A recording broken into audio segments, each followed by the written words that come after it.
Hello and welcome to the first Hex Social.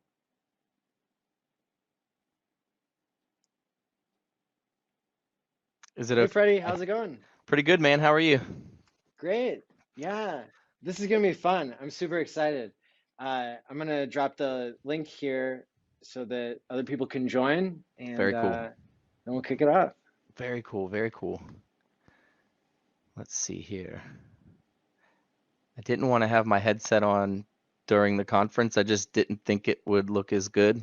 But now that we're in the social, I think it's a little bit more lenient. Yeah. But let's see here. Are you tweeting out the link? Um, I was just dropping in the cutthroat room and the speakers Awesome. room, and then we're still trying to understand how to pull off these socials and if we want to be able to include as many people as possible. So if we can get people on screen who haven't been on before, that'd be great too. Um, Absolutely. Let me see what I can do here. How about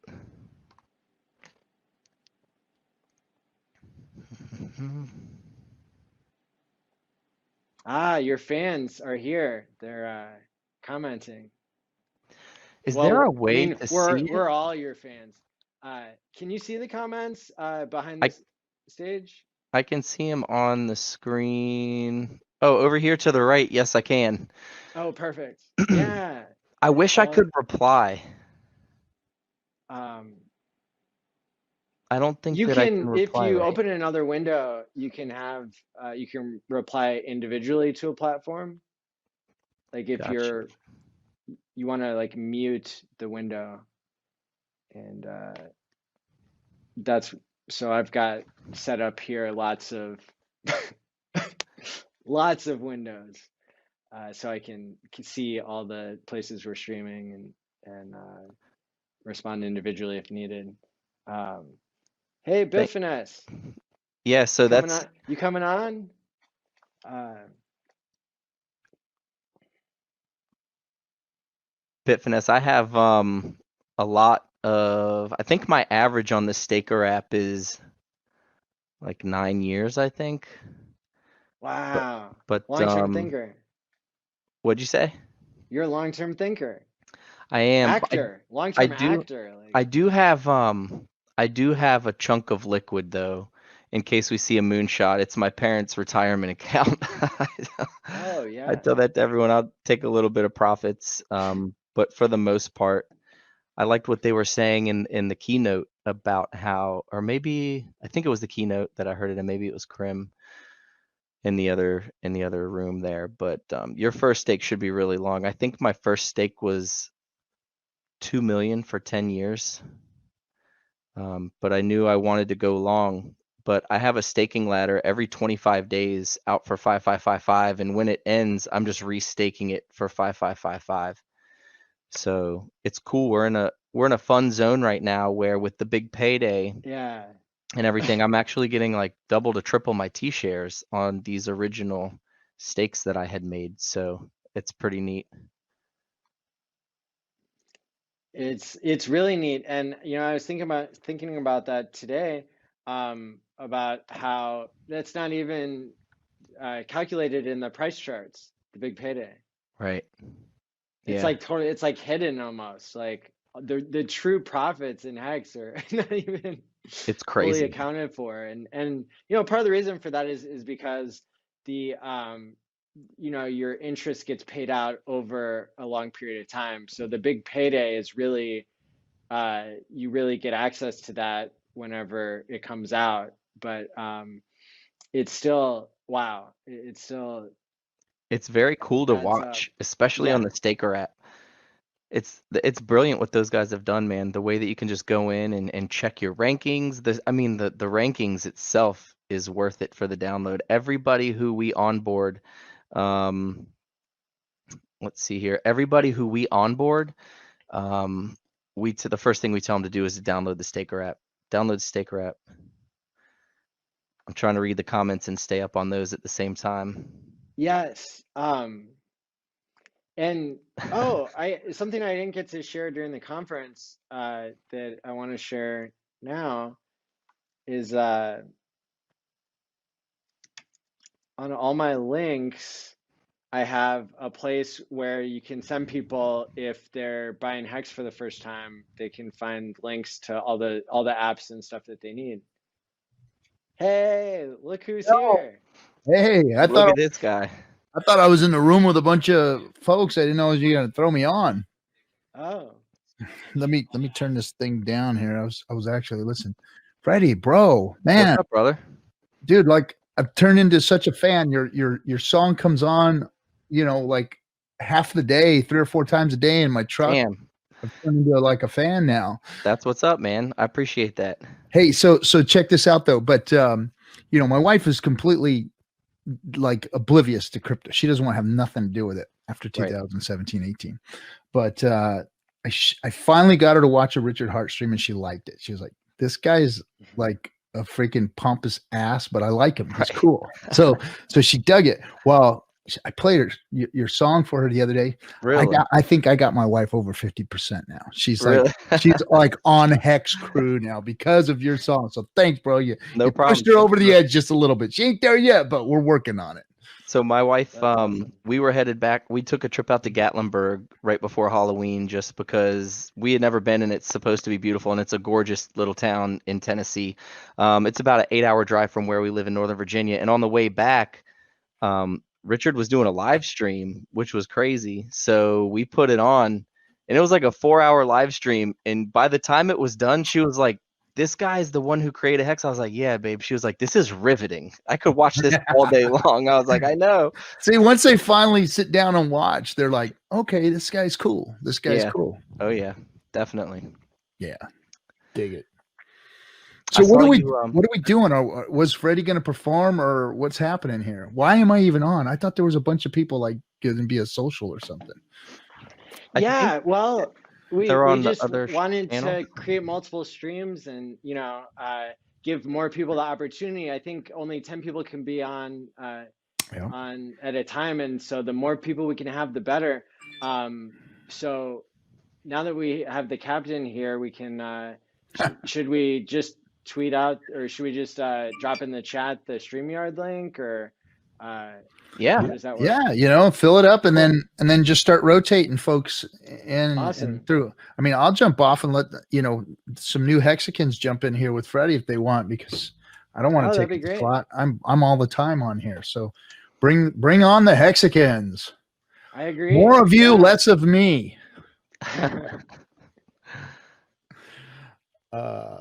Have they started coming in? I just sent those out, and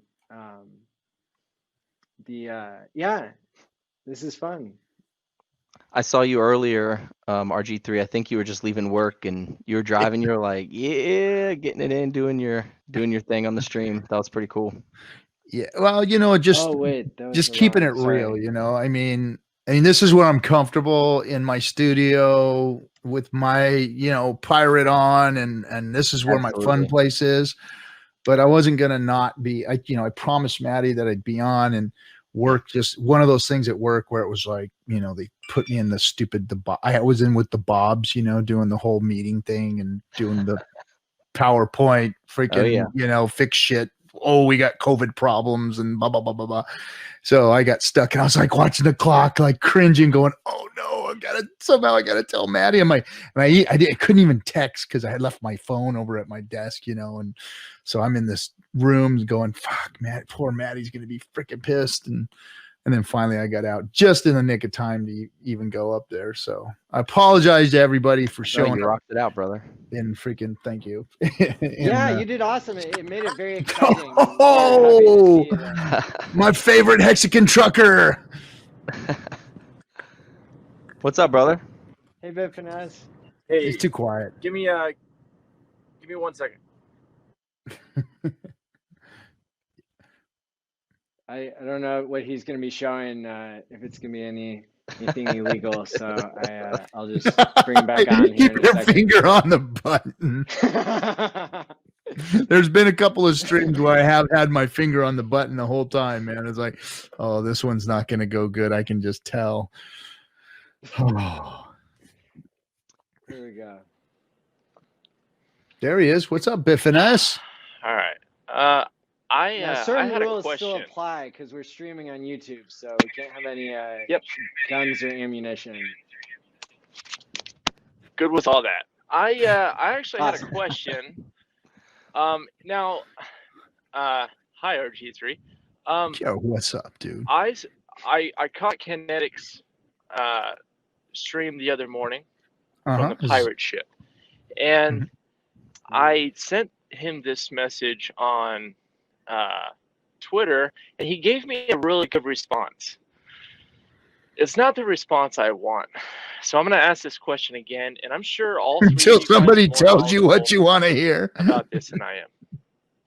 So what I've been doing is, so I have my MetaMask, my main MetaMask wallet, and in that wallet I've created sub wallets, like 3 or 4 of them. And there are a few people whose stakes I hold in that wallet, like dirty, raunchy comedian, call him Tyrell. I took $500 for him, staked it inside that sub wallet for my niece. The money I gifted her is in another sub wallet, right? So I've got now one. So when I open my MetaMask, my wallet's on top, and then there's a bunch of other wallets below that. So my friend from the oil field, hi Steve, when I walked him through over the telephone how to buy MetaMask, it was like it was a couple days before before the big payday. I said, let's get you in this thing now. So I walked him through how to buy MetaMask, and I said, I've created a new sub wallet that's for you. Send me your MetaMask. Send me your Ethereum, and then I staked it for him. So it was only for Steve that I've actually done this, and I had to teach Steve how to scroll down a web page. So if what I'm about to tell you is insecure, I'm not worried about it because Steve's not gonna steal my money, right? So I wanted to give Steve control of that wallet through which I staked that hex for him. So I went into that sub wallet and I clicked on export keys. But I also I clicked on other wallets and pressed export keys just to make sure that it spat out a different private key. And it did, right? So I transmitted the private key for Steve's sub wallet to him over the telephone. And he, in his MetaMask that I helped him set up, he went to recover wallet and put in those private keys. Now that wallet shows up in his MetaMask. I'm following you so far. That wallet is also still in my MetaMask. So it appears that we both have control to this wallet. Yes. Now he has his seed words. I have my seed words. Is that wallet really being controlled by 2 separate sets of seed words? And is this a secure way for me to gift people staked hex? Because in Richard Hart's last stream, I think he was attempting to speak on this, and he said that he's not knowledgeable enough about the code base of MetaMask to know if this is actually secure. So if I did this for if I did this for David Feeder or for Richard Hart, would one of those super technical guys be able to have access to my funds in my main wallet in MetaMask? Is this safe? Yeah. So security questions are always complicated because security changes and it's not an all or none phenomenon, right? And so I do know what you're talking about because when I was doing the 1-inch claim, I was having a problem with one of my wallets not loading, and so I had to access it on another device, and so I had to go into the level of key, like individual account keys that you're talking about, and I'm not sure I have a final answer for you on what the future of that security is going to look like. Yeah. But I think if it is a private key, then more than one person having it makes it so that more than one person is accessing it, right? Like, or has access to it. And with the amount of volume and value that we're talking about these days and where it's going, erring on the side of OPSEC is always the right answer. Yes. You're talking about something that's happening that's very technical and kind of strange. I've never heard of that happening or being explained that way or somebody doing that. So it's definitely in an area that you need to err on the side of caution. And definitely not utilize that. Use this as because you said the person. When you're talking about multiple millions of dollars, in the future, you don't know what could transpire. I've seen mothers and sons and brothers and sisters do worse to each other and over money and stuff. Very So true. you've got to be extremely careful and err on the side of caution when it comes to OPSEC. Don't learn that one the hard way. Don't learn OPSEC the hard way. Always err on the side of caution. Always be the only one that knows your seed words, your keys, unless it's your beneficiary that gets them after you die, locked up, put away somewhere. I would always do that. Always. Did you say that each sub account has its own private keys? Yeah, I didn't the know sub that. account does, but I didn't know that there were separate seed words. I knew that the sub account had. Well, I was wondering. Keys. So Kinetic's answer to this was, look, man, don't be an idiot. Oh, use Chrome and then use a different web browser. Use Firefox, and just have a whole different MetaMask. Yes. But you can do that on the same Chrome. Did you try to take the keys into a different MetaMask and upload it and to see what you would have access to? No. I kind of did that. Yeah. But you did that, Maddie? Because I had to. Yeah, because I wasn't able to access it on one because I think I didn't know like what the password was, and so that's why I had to go back to the seed words, and then I had to load it into a separate MetaMask, and it wasn't even showing up all the different sub accounts I had until you actually have to hit add, and Motley helped me with this. You have to hit add, and then it'll pop up with your account that already exists. But when I was in there, it looked like I didn't have access to anything, and I was freaked out. And so there is like a good level of detail here, right? That's important. And like, I think what the captain did and what I do when we gift people Hex, we set up a completely different account. It's not a sub account. It's a separate account. It's got its own seed words that are, just how anybody would if they run the funds through an exchange or Tornado. through Tornado. Now, RG3, you said that you can have several MetaMasks all in the same Chrome browser. Is that right? Well, what you do is you erase one. So you delete it from Chrome, and then you can put another one in. Right. Or you can open up a whole nother Chrome and right. You can just keep them and recover them as you need them. Yeah, or do it in separate browsers or whatever. Different Google account. Different, yeah. You can do those. Do it that way. This would be a better question for RH or use. Yeah, true. Yeah, it is. It's definitely a question for people who understand OPSEC. My only answer to it, to be honest, I mean, we're just kind of like farting in the wind right here, trying to figure out what to do. So it's really not helpful to anybody, to be honest. The only thing that we could say here to be completely honest and helpful to everyone is OPSEC is key. Your seed words never go anywhere but in your possession or with the person that you are going to, pass them on to, your beneficiary. Yeah, and with this particular guy, with Steve, I told him, and like I said, I made sure that my main wallet spat out a different private key than his wallet, and I told him, I said, hey, I still have access to your funds, right? So do you want me to delete it? Because I'm sure if I delete it, well, now only he'll have it in his MetaMask. I said, do you want me to delete it, or would you like me to keep it in case you mess something up? Because Steve is not technical. I'd He probably said, keep please, he said, please keep it. Please keep it. Keep what you have in your MetaMask. Keep it there in case I lose my computer or something. And I'm happy to do that. I'm obviously not going to screw him over.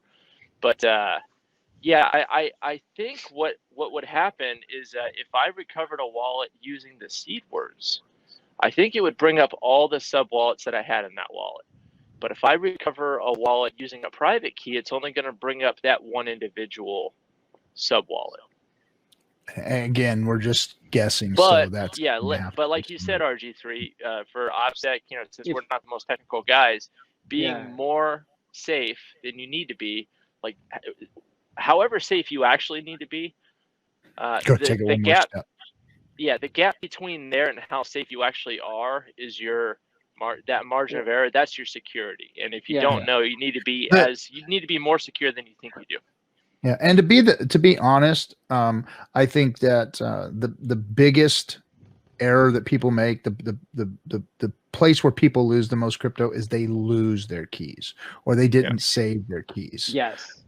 So saving your key, saving your seed phrase, and putting it away safe, whether it's in a hardware wallet, whether it's on stainless steel in your safe, buried in, wrapped in plastic, whatever it is that you do to secure it and keep it safe so that you won't lose it. Put it in a safe deposit box, whatever it is. That's key importance, is taking care of your seed words where you don't lose them. Don't leave them on a computer or in a cell phone or somewhere where they can be lost, more so than stolen. I mean, I don't think people get hacked as much as we're worried about. I think really Operation Security OPSEC is really controlling and taking care of those seed words without losing your wallet that way. Because most people who've gotten wrecked in crypto that way isn't because somebody stole them. It's because they've lost the computer or the access to it. They threw you it are in the trash. safety. And you are. So, and one of the things that I do is I spread my risk across many different, you could call them companies. So, I have MetaMask on mobile. I have it on desktop, right? I have it on Trezor and Ledger. I have a cold storage coin. And so it's, if any one of those were, not being honest, or, nobody actually audited the code that, was being used, or they were, that's very unlikely, right, for that to happen. Or, maybe there was a keystroke thing happening on my computer. There's somebody had been monitoring it when I didn't know. I mean, that'd be highly unlikely, but still, like, I'm not going to put all my eggs in one basket. And probably right now, that type of stuff, the super hacker shit, is probably shit that'll happen, eventually as Hex becomes more valuable and we all become bigger targets. And that's when you're going to want to start taking all of that very, very, very seriously, which now is the time to do that, of course.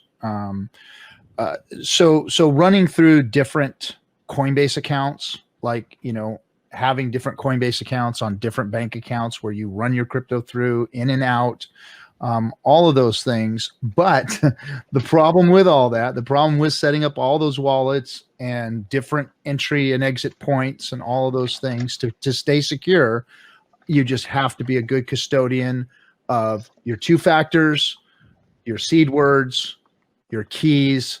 If you're shaky with that stuff, if you're not absolutely if you don't absolutely understand how to use those things, and I would tell everybody to practice with your MetaMask. Practice.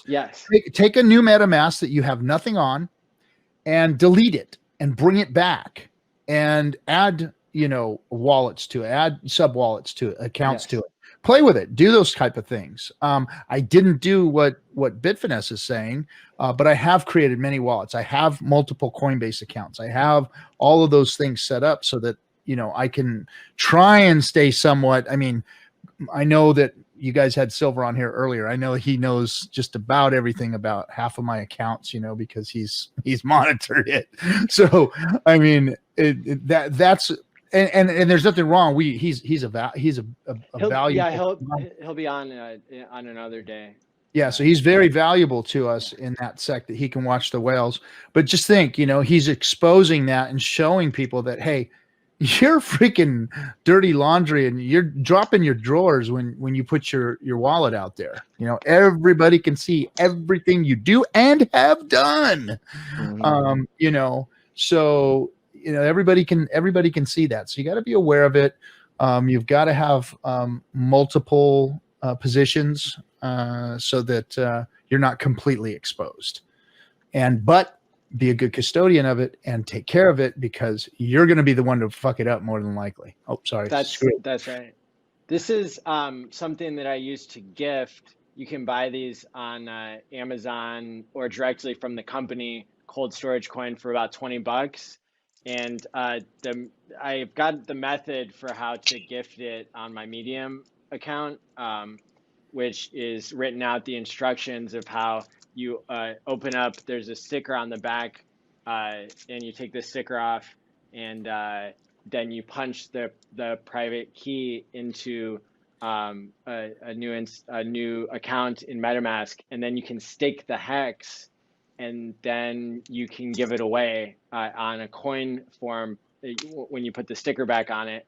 And then if you want, you can keep a copy of that account on one of your computers. And that way, that's something that Richard has said in the past. Like, if you're gifting somebody Hex, it's a good idea to keep a copy of the private key, because they're going to lose it. They probably don't know what they're doing. And in a lot of cases, when I've gifted people Hex and then maybe walked them through how to do the buying and selling, they end up with an airdrop. You screw it up right there. they end up with an airdrop right in front of you. So, yeah, I think with some of the Hex that I gifted for Christmas, I went ahead and did a MetaMask transaction on their account, because I think MetaMask might do an airdrop someday.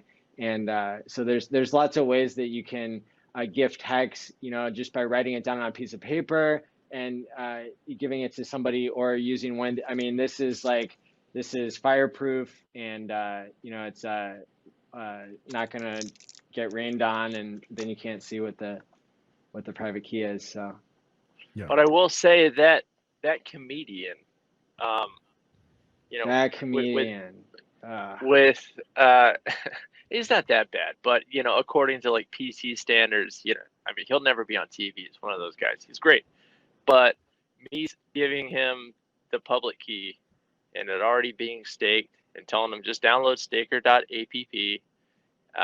by that time it had already, his stake had already doubled in value, and I had to remind him, hey, this was only $500. He's like, what do you mean it was only $500? It's $1,200 or $1,400 now. Yeah, well, this is the best thing in the world of finance. Enjoy watching your money grow for 15.2 years. Yeah, thank you would be fine. Thank you would be fine.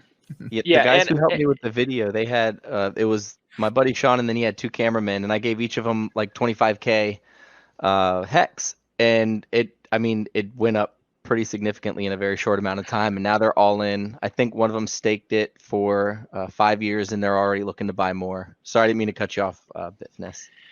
Yeah, it's powerful, I mean, it's such people don't see that kind of growth anywhere in anything. They never have. It does sound like a scam. The only thing that sucks about Hex is that it's too good for the world. I mean, we're just not used to seeing things that are this good and legitimate. But when things grow, they are this good. When things grow, when they hit a critical mass, or they're launching, you get in early. We're in early. We're in early in a cryptocurrency that is going to shock the cryptocurrency world eventually. It already has shocked. They're in disbelief right now, is what it is. It's like, what is this damn coin climbing up the charts like this? What is it doing? Why is it still here? Why are these annoying people still around? What is this Hex thing? Why? And eventually that won't be the case. But when you're in that phase, That's where exponential growth happens, and that's where whales are made, and that's where big money in crypto is made, is in the beginning. Period. End of story. That's it. You can put very little into a crypto in the beginning that's going to do well and become very wealthy or own a lot of it. And that's where we're at, guys. That's just it. That's where we're at. Look at the top 2,000 wallets. I talked about this earlier. In every crypto, every successful crypto out there, the big caps, the top 2,000 wallets hold the wealth, hold the value. And, that's all the dolphins, half the squids, and all the sharks and whales are the top couple thousand wallets, right? Mm-hmm. So, I mean, that's a lot of hexagons there that are holding the value of this crypto. And then only 10%, 9 point something, are actually staker class, which they're the ones that hold the real value, which is T shares. And those of you who own, what we call Genesis shares, the shares before the T share price started to really climb, you guys are the holders of the real wealth of Hex. Now there's going to be some big whales that get in later that have big bags and big wallets, and there's going to be some whales drop in, but it's going to cost them multiple millions of dollars to get to where guys that put 5, 10, 15, 20 grand in, maybe even less, are at now today.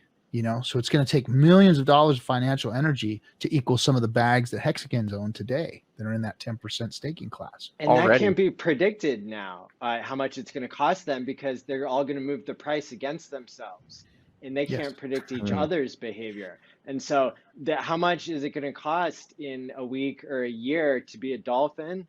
Like, it's unknowable. What Richard said the other day, it's unknowable what people's future financial decisions will be. But there are a lot of things we do know in Hex. We know that fundamentals work, and we know that even with relatively, relative to the world population, Hex is tiny. And look at where we are in the market caps. I always like to tell people, I always like to remind you that if you're staked, your value is not counted in the market cap. The market cap is just the unstaked coins that aren't earning super high interest. And so, it really changes what you think about the market cap and shows how awesome Hex is. I calculated the other day. Oh, my bad. You go, brother. And also, if your Hex is 100% staked, MetaMask.io can't even see you. All the other awesome Hex tools can see you, but you don't exist to Etherscan.io. No, you transferred it out of your MetaMask. Yeah. Interesting. I didn't know that. That's a good little tidbit of information. I calculated the other day, like, my T shares and what it would cost now to get my T shares, and I was blown away. I was like, there's no way that's possible. Like, how is that a thing? That's insane. I couldn't believe it, man. And that's just after a year, just 1 year. My God, imagine 5 years from now. Imagine 10 years from now. Look at the value in dollars that you're making every day on those T shares. Just do the math on that, and you'll be like, a day now, a day. Yep. That's what we're bringing in. And I know that interest percentages, well, it should go down. I mean, it should. But that means price go up. Yeah. So that makes it that, again, Hexagons, Moon Boy math. We get the double whammy. Yeah, your daily T-share payouts and interest, when you start thinking about what it would be if it stayed the same and, Hex gets to $1 or Hex gets to $5, the amount of money that you're making daily is just astronomical. It's insane. $77. What'd you say? $77. Yeah. God. People who don't think that we're going to see multi-thousands of dollars per Hex, you're out of your mind. But Frankie, Freddie, just to what you were just saying, the first stake that I made on day 4, after day 4 of the AA, I didn't understand what a T-share was yet. Right. So I just knew that the longer pays better kind of maxed out at 10 years. So I made that stake for 10 years. Same and it here. was a sizable stake. Okay. And knowing that T-shares is what you really want, and the price only goes up forever, to make sure that a shorter time frame staker can never outpace the ROI of a longer term staker. Yes. Those T-shares get more expensive in HEX, in dollars, forever. So that's crazy now, to think about. well, it's kind of, it's somewhat driving, it's not driving me crazy, but I cannot bring now I can't bring myself to make a stake for less than 5,555 days Right. because just as the gentleman showed us in those charts just a few minutes ago, the difference between a 10-year stake and a 15-year stake is like, I'm gonna, the difference is crazy. So, but now I'm caught in this position because 75% of what I make goes into HEX because it's the only place your money's safe, literally, right?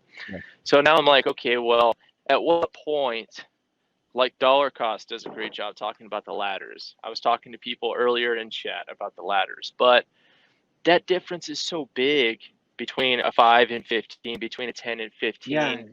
It's like, at what point should I start making 5 and 10-year stakes? I mean, and let me speak a little bit to what you're saying. Let me speak a little bit to what you're saying, Bitfinesse, because I want to put things into context here, because we are talking about crypto, and you just said it's the safest place to put. It's not the safest place to put your money. Crypto is the most volatile. Yeah, it's the safest place in crypto to put your money, but it is the most volatile asset on the planet right now. So yes, it is the most productive. It's definitely, got a lot of speculative stickiness, as they call it, or whatever. But it's definitely not the safest play with the political climate and everything. But yes, in crypto, there is no better place than HEX to put your coins, because that way you and I are almost on the same page there, because I think, yes, crypto is terrible. And I don't just see HEX as the best thing in crypto. I see HEX as it's better than the bank. It's better than the 401k. Oh, yeah, it's better than the stock it market. It's better than, so I kind of don't consider HEX a part of crypto. I think HEX is the black hole that's going to suck up all of crypto and then all of finance. Yeah. You're right. And that's why, don't forget it exists within crypto. It's not outside of crypto. It's inside of crypto. For regulatory bodies, it is. If a regulatory body wants to come in and smash crypto, it can and will. They already have control of all the money going out. You can't really get money out that easy. So they've got control. And if they do want to regulate and try and stop it, which I don't see that on the horizon, I really don't.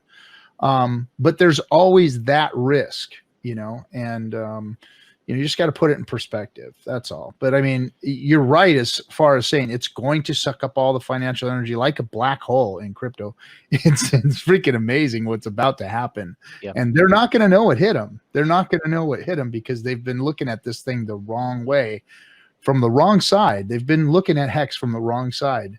And it's going to smack them all in the face. And once it does start sucking up all that financial energy, I think they're going to be rather surprised. And the FOMO is going to be real. The FOMO will be real. Well, they've been looking at it like it's a cryptocurrency, which, like you said, technically it is. But most of cryptocurrency is just like legacy finance, middlemen everywhere. And it's only the cryptocurrencies that the government favors, that the banks have been buying for a long time, like Bitcoin and Ethereum, which is fine. That's great. But if you have a lot of money, if you're a billionaire, you've got two options. You can stay with the legacy finance that the government is committed to keeping pumped at all-time highs, or go into something like Bitcoin, which the banks / government are getting deeper and deeper into. So anything else crypto seems like a risky endeavor to from the institutional perspective. But so I think when they hear of Hex and they hear it's a cryptocurrency, it goes on a blacklist in their minds. But all that, like Richard Hart says, is opportunity. Like that's so temporary because you can't, seeing your gains double in a few days or a few weeks, like, and then the dumps being so small and us hitting price floors that we apparently can't smash through. It's Well, Maddie's talked about this. I kind of hope it takes a long time to really reach mass adoption because we're here. We'd love to get. Yeah, we're accumulating. We're accumulating some serious interest, and it is a good thing that we've got fudded out and we've gotten called scammers, because it made all our bets. If everybody knew what Hex was when it launched, we would have never been able to get in. All the big money would have been coming in, and the price would have jumped up all the way. If everybody really knew what we know about Hex, then we would have never been able to position ourselves like we are positioned. So that is our gift. Thanks. That we got that gift. Because we took the punches and stood there in front of the wall when we were being attacked. We're reaping the benefits of that, and it's really a good thing. I've looked at the FUD as always a good thing for us, because we're the beneficiaries of it, and everybody else is going to be like, fuck, man, look at what those guys did. Damn it. Yeah, you guys remember Conrad? Buying. Oh yeah, I remember him. Remember Conrad Zen? So there's so much Hex content. Like people say, oh, is it too late to get into Hex?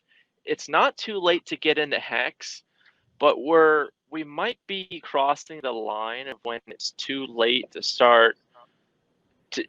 It might be too late already to really catch up on all the Hex content. If you're a no-coiner, you're just getting into Hex, you might not be able to watch all the content out there. There's so much. Like, heard it here first. You might not have enough time. I mean, we all spent the last year listening to it and creating it. So, I mean, there is a shit ton. I'll tell you that right now. Like, it's going to keep exploding. I just got through the 24-hour. People's time, and it gets people so excited, and so we have more, and we're sucking in more and more great minds that are willing to contribute. I was talking with Hexo about that the other day, how Richard Hart has literally created an army.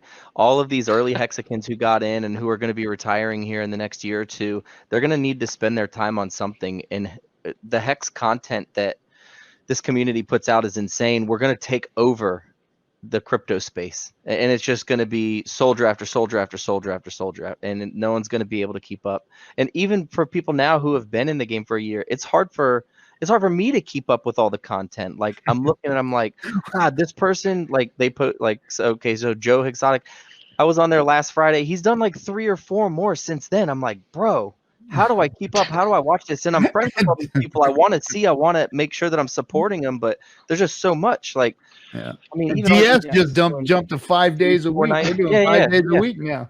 Crazy, man. And think about it. There's so in 2 streams, there's 48 hours of content alone on the 2 24-hour streams.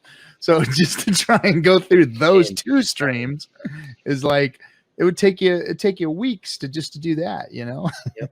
I mean, I just got through that 24-hour live stream you guys did when Big Payday was coming up, and look, I'm driving like most days all day. I can absorb a crazy amount of content, and it still took me 3 or 4 days to get through that 24-hour drive. How often do you see a YouTube video that's 12 hours long? And there's 2 of them. It's like, oh, it's part 1, 12 hours. There's only half. Part 2, 12 hours. Damn. I think we're the only ones who have done it, to be honest. You must be. I've never seen that before. Like what? 12 hours. I don't know. 212. This is great. This picture's great. Well, there's 4 of them if you think about it, because there were the 2 24 hours. So I mean, you've got 4 12-hour streams to watch just off the jump. Yep. So all you new folks out there, you're going to have to catch up. You're definitely going to have to catch up. Yeah. Absolutely insane. Good luck. Good luck. Oh, You back, Maddie? Here I am. Yeah, sorry. That is I awesome. was transferring the image. Oh, that's All so right. good. Someone Somebody needs said to get Richard that Hart's making tattooed. an army. So yeah, if Yeah. go ahead and get all of us tattooed. That's if you want. that's Maybe gonna be like It'd be a classic good- photo. your entire back or something could be. It'd be a good like double sleeve on both arms, you know, half and half. A good artist can make that happen. The last thing I want is those faces on my freaking body. I love all you guys, but the last thing I'm gonna do is tattoo you guys on me. That's for damn sure. Not for like $100 million. No, Yeah. not even Yeah, for a quarter maybe. of my head. Everybody's got a price. I know Hex will get me there someday. Oh Man. boy. Well, I'm gonna get rolling, guys. Maddie, bro, you pulled this off. It's awesome, man. I'm so glad you did this.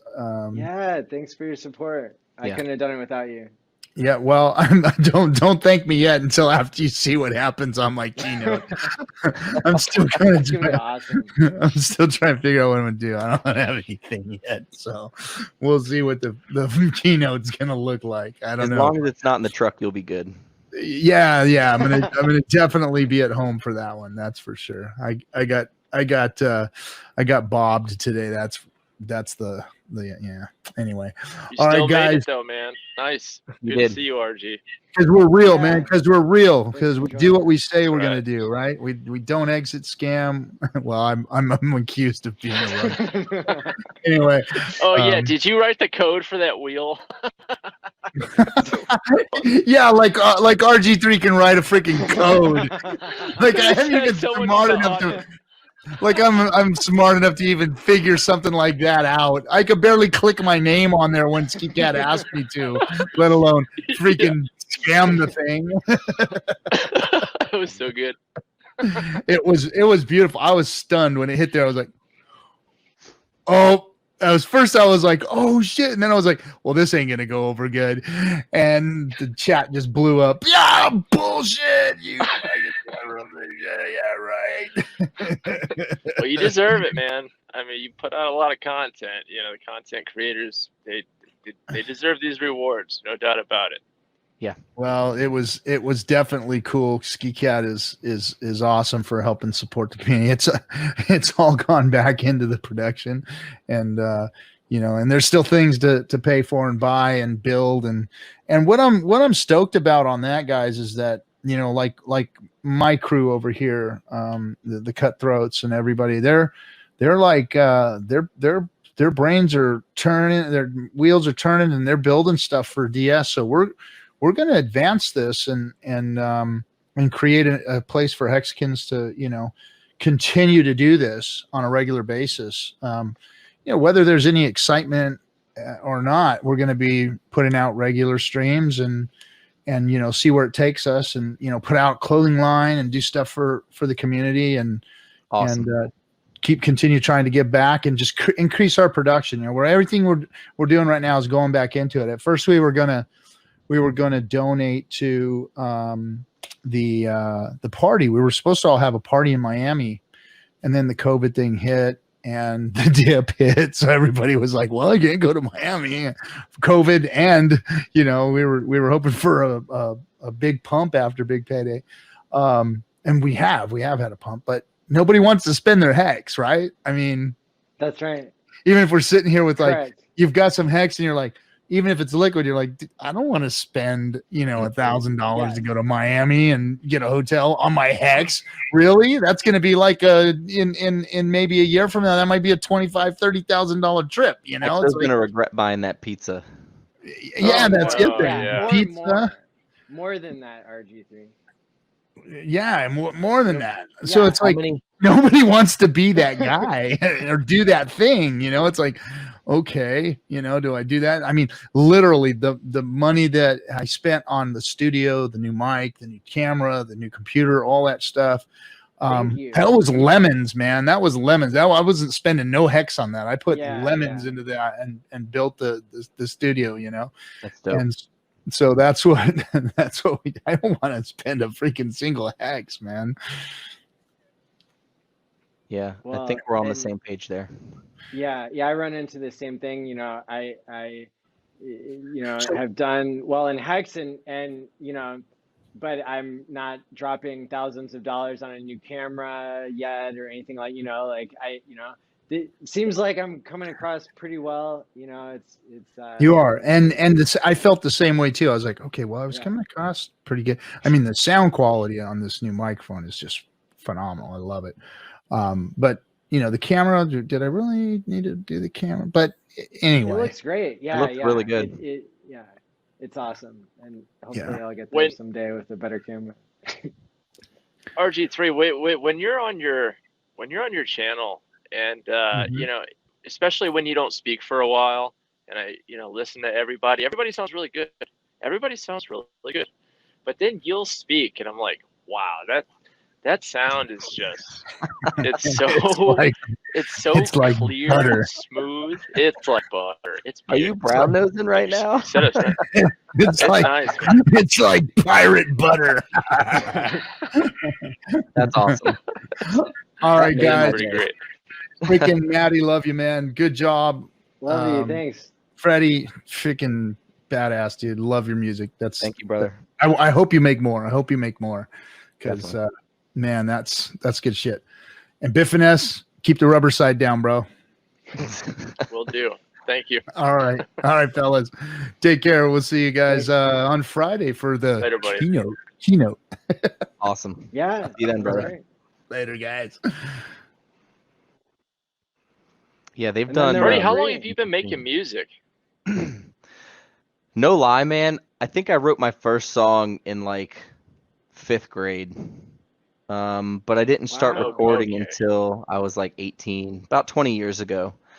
So And very I young. used to, Wow. yeah, I started playing the piano when I was 3. Played the violin for a little bit in elementary school. Quit taking lessons on the piano when I was about 12. And that's my biggest regret in my entire life. Because I think of, had I just stuck with it and had I been disciplined, where I would be right now, it'd be crazy. But yeah, man, I mean, like church choirs, I grew up in all my church choirs, and music has always been a thing of mine. Like before I went to bed as a kid, my mom would come in and sing, or my dad would come in and play the guitar. So like I was brought up with music. And then I found hip hop in like 5th grade, maybe 4th grade. And I would leave my house and I had like a dual cassette tape, and I would set it to record when I would go to school in the morning, and I'd come back and I'd have 90 minutes, and then I would just take the dual cassette tapes and like dub down like the songs, and then I would just make mixtapes from the songs. But as I got older, I started writing my own music. And it's just something I do as a hobby now. And I've said this a couple times in a couple different streams before. When you have a wife and a kid and a full-time job, and music isn't a priority, but with Hex, I wanted to contribute, and so I made it a priority for this. But That's I still awesome. dabble in a little bit. Yeah, I have a buddy who does a lot of music, Chris. He's the guy whose studio I use to record, and he's constantly putting out new music. And every now and then he'll ask me to come jump on a track, or to write a verse for something. But Well, I, me being me being a finance nerd for a long time, I daydream sometimes about hip hop and other genres of music branching into singing and making music about things that matter, like finance and people's health. yeah, Because look, I grew up with Tupac, right? And yeah, what me too. Tupac said, Tupac said, I thank the Lord for my many blessings. Yep, Though I'm stressed, I keep a vest for protection against the battle of a Smith and Wesson. And yep, now we have Little Xan, who does yeah, sad rap. I watched an interview and they said, "What kind of rap is that?" He said, "Oh, it's emo. It's sad rap." So hmm Little Xan is saying, "I'm sad. I'm upset," and it's like, I don't like this. I don't like the direction, the trajectory that music is taking. right. It's So gone downhill. yeah, and I guess we're old, right? That's what all old people say about the current music. But dude, the hmm first time I heard your song was on Balliet Brand's channel. He had it for his intro, and I was just driving through Washington, and I heard that. And I'm like, oh wow, there's a brilliant song about Hex, about staking it, Awesome. and it's amazing. Fantastic job. Thank you, brother. Really, Thank you. really golden. Yeah, I think a lot of it goes out to the producer too. The guy who made the beat, Cinema Beats, he's really good. And I have another song that I wrote, 10 years ago. I think it was 2010, called "When You Come Home." And the first verse is about my cousin. Actually, he was deployed overseas, and he had the opportunity to come home because one of his children was being born. And I wrote the first verse, and I didn't really have the motivation for the second verse. And I played the first verse for one of my buddies, Randy. And then he started telling me all his stories about when he was deployed. And then it just hit me on that one. So that should be up on Spotify. And I've got a bunch of songs. I've recorded probably 20 or 30 songs. Most of them have gotten lost on old computers and stuff like that. It was just a hobby. I did a Redskins anthem one time, and that was pretty cool. I shot a music video with Chief Z and some other people. The music video turned out terribly. Like the guy who I paid, I thought it was going to be good from the other stuff I had seen from him, but it was so bad I never even put it out. Like, it was just an embarrassment, and it sucks because I put a lot of time and energy into that song, and then just to have the video come out bad, it was just so disappointing. But that's when I realized, I was like, I don't want to be in the music industry for a living, because there's some grimy people in the music industry. And I was talking with RG3 about that on a different stream before. I guess he was at a radio station, and he said it was just crazy what people would do to get their music on. It's just industry.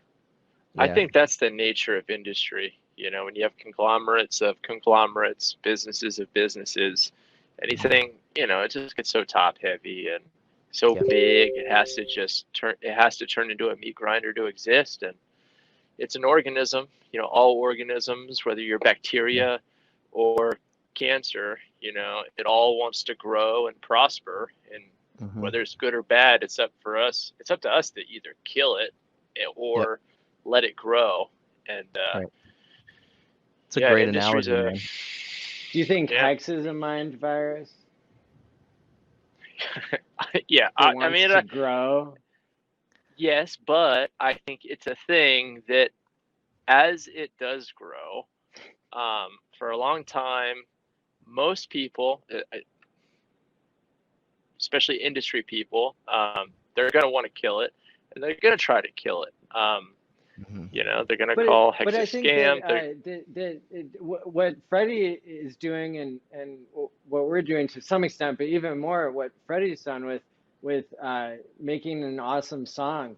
I mean, you know, when I got the chance to go over to Europe in, like, I don't know, 2005, 2010, like in that time frame, you know, like they're still playing 90s music, American 90s music in like the dance clubs and stuff.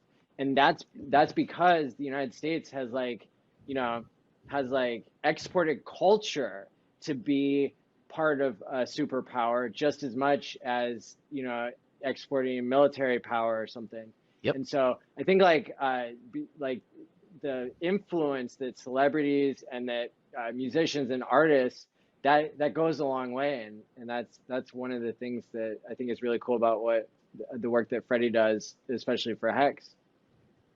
Well, even if Hex was just the smart contract on the blockchain with the code that's been verified and has had 3 audits, even if that's all it was, which in a sense that is all Hex is, but it still couldn't be killed, right? But people love Hex so much that there's this thriving, growing community for it. People will vouch for it. People will put their lives on the line for it. People will work harder for it. People will take extra risks in many different kinds of ways to put their money where their mouth is. And culture is like the most insane virus ever. You can, you know, You can break someone's tools, you can burn someone's building down, but the culture exists in the hearts and minds of people everywhere. And it's like, I mean, it's all a war for market share, right? And if you're fighting an enemy that's everywhere, you're going to lose all your troops if you're fighting an enemy that's 360 degrees around you. And culture is one of those types of combatants. It's just everywhere. You know, it's in your ears, it's in your eyeballs, it's in your heart, it's in your fingertips. You can taste the stuff, you know. Everything about Hex is so good, and everyone who jumps into this space has something super unique to offer that is pretty appealing. And I think Hex is so good that it's going to get the mass adoption of influencers that are going to exponentially spread what they enjoy about this thing to the rest of the world. Well, can I disagree with you there? Because why would an influencer tell a bunch of people about Hex when their whole business model is that they're getting paid by like centralized platforms, and then they would push the price against themselves when they really need to accumulate if they haven't been already? I think they would those keep it secret for a while. Those influencers are okay. Let's if we're going to call them influencers, those guys are all going to go away. Those guys are going to try to kill Hex, but Hex is going to make new influencers, people who speak out of passion and not just out of profit. I think so too. Everyone's going to make money. Everybody's going to make money. So Everybody's likely going to get rich. Dollar go up, everything go up. Everyone's going to make money, but the things that are going to do the best are the things that are spoken for with passion. That's why I love. We're gonna make better content. We're gonna end up killing the competition, but it's gonna take a little while before we can part with it. I'm still working my day job so I can get a better camera, because now I don't have to put money into my retirement savings. But I'm not just gonna sell Hex for a camera. Sorry, but and the stuff Crypto Kool-Aid is doing with making interactive backgrounds and at some point it's gonna the content is gonna be next level stuff, I think. Most of these influencers, I believe, are still jaded from 2017. They still have a bad taste in their mouth. They wanted to make sure that they were ahead of the curve on the next thing that looked like a scam or that they didn't understand or that they didn't like. I think they just wanted to be the one who was out front of everyone else saying, oh, this is it. But they exposed themselves because they didn't do their homework on it. And they got their hand caught in the cookie jar. And now they're screwed. It's like Wall Street. You had the housing bubble, the collateralized debt obligations. You had people just glomming onto the next thing that they could trade. It's like, we don't care what this thing is. It's just another thing for us to trade and call the next best thing. It's the next coin, right? It's the next crypto. It's the next stock. And to the point where they're like, hey, we need to make more home loans so that we can justify trading these derivatives. Securities. Yeah. And so that's legacy markets for you. That's middlemen for you. That's having no control over your life for you. That's what all that is. And it's just natural for crypto to turn into what it ran away from because, what are you going to do? What, you're going to do the right thing? It takes someone who doesn't need the money to do the right thing because you see in many other facets of life, the right thing is not the profitable thing usually. Hex addresses a bigger market than Bitcoin does, right? Massively, because the time deposit, it's more so trillions. CDs are bigger than gold, you would say, store value? Hey, Gary, hey, how's it going? Say that again. What's bigger than gold? Hey, Gary. Well, I thought he was saying it has a bigger purpose. Would you think, is the CD market bigger than gold? it's between bigger, China and it's- U.S. It's $7 trillion, and the Yeah. U.S. gold that market makes or it the gold market is about like 7 equal. trillion, about the equal. But it's bigger than that, and it Way depends bigger. whether you count like certain derivatives or not, which is something separate. But I've heard people describe them as also being affected by negative interest rates. Once interest rates continue to be low, which they have to be, right? There I think was like an inversion in the yield curve. You guys could probably explain it to me better than I understand it, but there are lots of macroeconomic factors at play that are going to make Hex really, off the charts, literally off the charts. When I was talking with Joe, I said something that I think is true. It might not be true. I don't know, and I don't care. About food and drugs, right? I was talking about how I break down food and drugs. I think that food has fiber, and fiberless things are drugs. Not against drugs, just saying that's how I see it, and it helps me navigate the world, right? It's a tool that I use. So I don't think of the CDO market and the gold market and the derivatives market and the savings market. Now I look at what's long-term and short-term capital. Long-term capital needs to be put in a safe place where no other human being or business or middleman can touch it, where it can grow respectively. And short-term capital is like cash, or maybe slightly less short-term capital, money you would keep in your bank to pay your bills in cash. But so I think you can take the economic mass of all those things that we say this coin addresses this and this addresses that. I think you can glom them all together and say anything that's longer term than a few weeks or months or years. I think Hex addresses all of that, because you don't have to stake for 15 years, right? You can stake it for a day or for a week or for a month or for 10 years or a year if you want. It's all up to you. So I think you can put a lot of that stuff together. What do you think, Gary? So I think of short-term capital. When you're talking about short-term capital, I think of it as promises. So your credit market, I mean, how many people are spending their lives on credit cards, right? Or on financing their house? What do they actually have skin in the game as far as equity in the house? Probably next to nothing. A lot of people have next to nothing. What are they spending? They're spending out of the future. So their promise is, I will pay that back, right? I promise that I will pay that credit card bill. I promise I will pay off that car. I promise that I will complete this mortgage over the next 30 years. That's a promise. So I think of short-term capital as separate, like you just said. And I think of long-term capital, like you're talking about, as expectations. So I think of promises as, I promise to pay this debt, or the dollar is a promise to pay debt. It's an IOU. So those are promises. This piece of paper represents something, and that piece of paper, we call it dollar, is a promise. So that's why government can print more dollars to pay its obligations. It will never run out of dollars because it can print as many as it needs to. What they are worth each may change, but its promises just to pay more dollars. That's all. Interest on bonds. So the same sort of thing with expectations. Expectations is, to me, is either tangible, because it is physical things that you can be dispossessed of. You don't have it anymore. You're going to jail and you lost all your shit. You're fraudulent and you lost all your things. You are a bad actor in a space, for whatever type of bad actor. So your real estate can get taken. That, to me, is long-term capital. It's locked in. It's equity. Someone else will buy it because it's not going anywhere either, right? In my mind.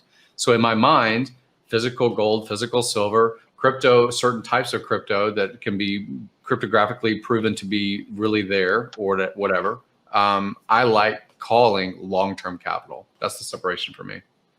Just like so your fiber. Okay, so would you consider like stocks, 401k, all that is long-term capital in the respects that they I consider the building. expectation? I consider the building, the patent. I consider the machinery. I consider the intellectual capital, maybe, if they're locked in. So I think of the stock. It can have splits. It can have all kinds of bookkeeping problems. It can have issues about what got issued, what options, what obligations, things like that. So I don't think of stocks the same way. I think of the physical building. I think of what does this company produce? Oh, it's got a bunch of Apple has thousands of patents. Disney has thousands of intellectual property claims on the stuff that they've designed or built or created or whatever, right? But I don't think of the stock in the same way for Disney or for Apple. So I just split it out in my head differently. I see. That is a wild chart that you just pulled up there, Maddie. Yeah, how much crypto and gold and silver? Yeah. Yeah. And then derivatives and global real estate. That's insane. Yeah, visual capital is very good graphics. Then I want to show one graphic that I made that I can pull up here in just a second. But yeah, that's the idea of all the money in the world and visualizing that. And then what we're going to do is we're going to go into HEXter's pyramid, which is I've cleverly renamed HEXter's pyramid. And I did an episode on this. How did you do that? That's pretty cool. We put that together. HEXter's, I love it. HEXter's pyramid. And this is showing basically it's the idea that the hardest, like all the value is going to sink to like the hardest money. And Safety Amoose talks about it in the Bitcoin Standard a lot. And it's talked about elsewhere, but it's not really appreciated, I don't think, as much. That you know, this is crypto is like going to be in this layer below gold, but then Hex is going to be in the layer below that is the hardest money. And so what has been seen in worlds or in currencies around the world where, you know, there is this printing of $100 trillion bills and other hyperinflation is that people spend their the money that's inflating the most first. And they hold the harder money in their savings, and that's exactly what we see in Hex.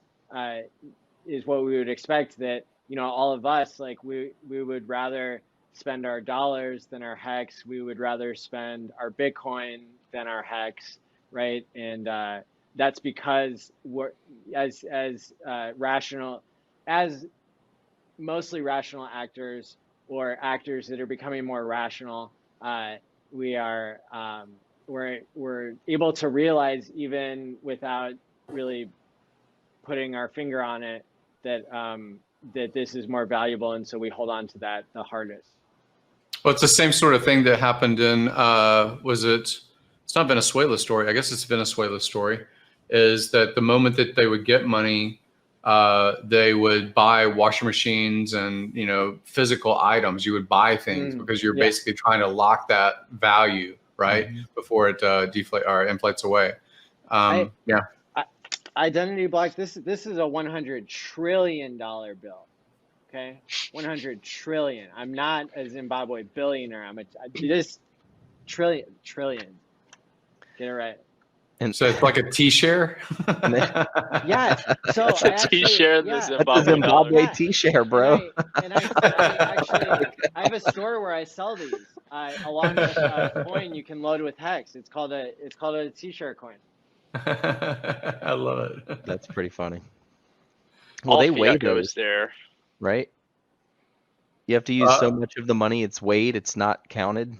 Yeah, they did do that, right? I think they did that in Weimar Germany as well during their hyperinflation in the 20s. It was like by the wheelbarrow. Cash. Yeah. People would steal the wheelbarrow and dump the cash on the ground. Yeah, you can buy this from me if you want. Is it worth $1 trillion? I mean, how many is it? It's 100 trillion. It's a $100 trillion bill. So if I give you 100 trillion, if I give you $100 trillion, will you give me that $100 trillion? Is that why it's even swap? They're like collector's items because it's the largest bill that's ever actually was printed, and I sell it along with the 1 cent from the same run of currency. And this was printed the same time that Bitcoin was being invented and launched. 2008, I believe. And so it makes it a really cool thing to be able to show somebody who doesn't understand crypto to show like, oh wow, like paper money really does seem worthless, and crypto really is on top, and it's something that's better than that. And so that's but this is also the resource that you can use in order to gift staked hex, if you want to use the cold storage or just your own. I mean, any method, even if you write down the seed words. So I'll stop shilling this, but I had to bring it up because we're talking about fiat being worthless, basically. Yeah. Crazy stuff, man. I think I'm gonna hop off, guys. Almost 2 o'clock in the morning here. Absolutely. It's great to get to talk to you, Freddie. Thanks for coming. Rock and roll. Definitely. Thank you, guys. I appreciate everything. And Bitfinesse, it's good to talk to you, man. I see you on Twitter all the time, and I see you on all the live streams. So it's good to actually finally meet you, man. I appreciate all the support. I'm a lot more reasonable than people think I am. No, don't do that. Don't do that. Yeah. Why be reasonable? That's wasted effort. Well, if we were all really smart, we'd be taking out massive billion-dollar loans and just buying everything that exists in the world. I mean, I'm an idiot, right? Because like, if you're responsible, you're the loser, right? So until something like Hex comes along and actually lets you be honest and be a winner, which is pretty nice. One quick thing. Do you think that there will be, and this is for everybody, do you think that there will be some sort of reset? Financial reset? Like what do they call it? A debt jubilee or something? Yeah. What are you talking about? Exactly. No. I think they will continue to inflate away. I think it'll be like 10 years, 15 years. I used to be a gold and silver bug personality like 10, 15 years ago, whatever. And, the chart doesn't lie. It's gold's done negative 1.9% or whatever. So it doesn't lie. Yeah. I think it's still when do we see has the dollar value. collapse? At what point are we to where Zimbabwe is and where Germany was? It could be. Well, I mean, here's the truth. Here's the truth. You could still spend that $100 trillion Zimbabwe dollars. You could still buy eggs. You could still buy stuff. You just couldn't buy as much, right? And you had to spend it right away. I think it was 2009. I sat down and I actually called Ron Paul, and I went because I'm here in Northern Virginia, so I'm really close to DC. So I called Ron Paul and I set up an appointment. I went down and I sat with him in his office. Yeah, it was awesome, dude. It was so cool. He signed my book and the Fed, and he's a doctor. He has terrible handwriting, so it looks like it says for Liberty, but it looks like effing Liberty. Ron Paul. I'll send you a picture of it, man. It's awesome.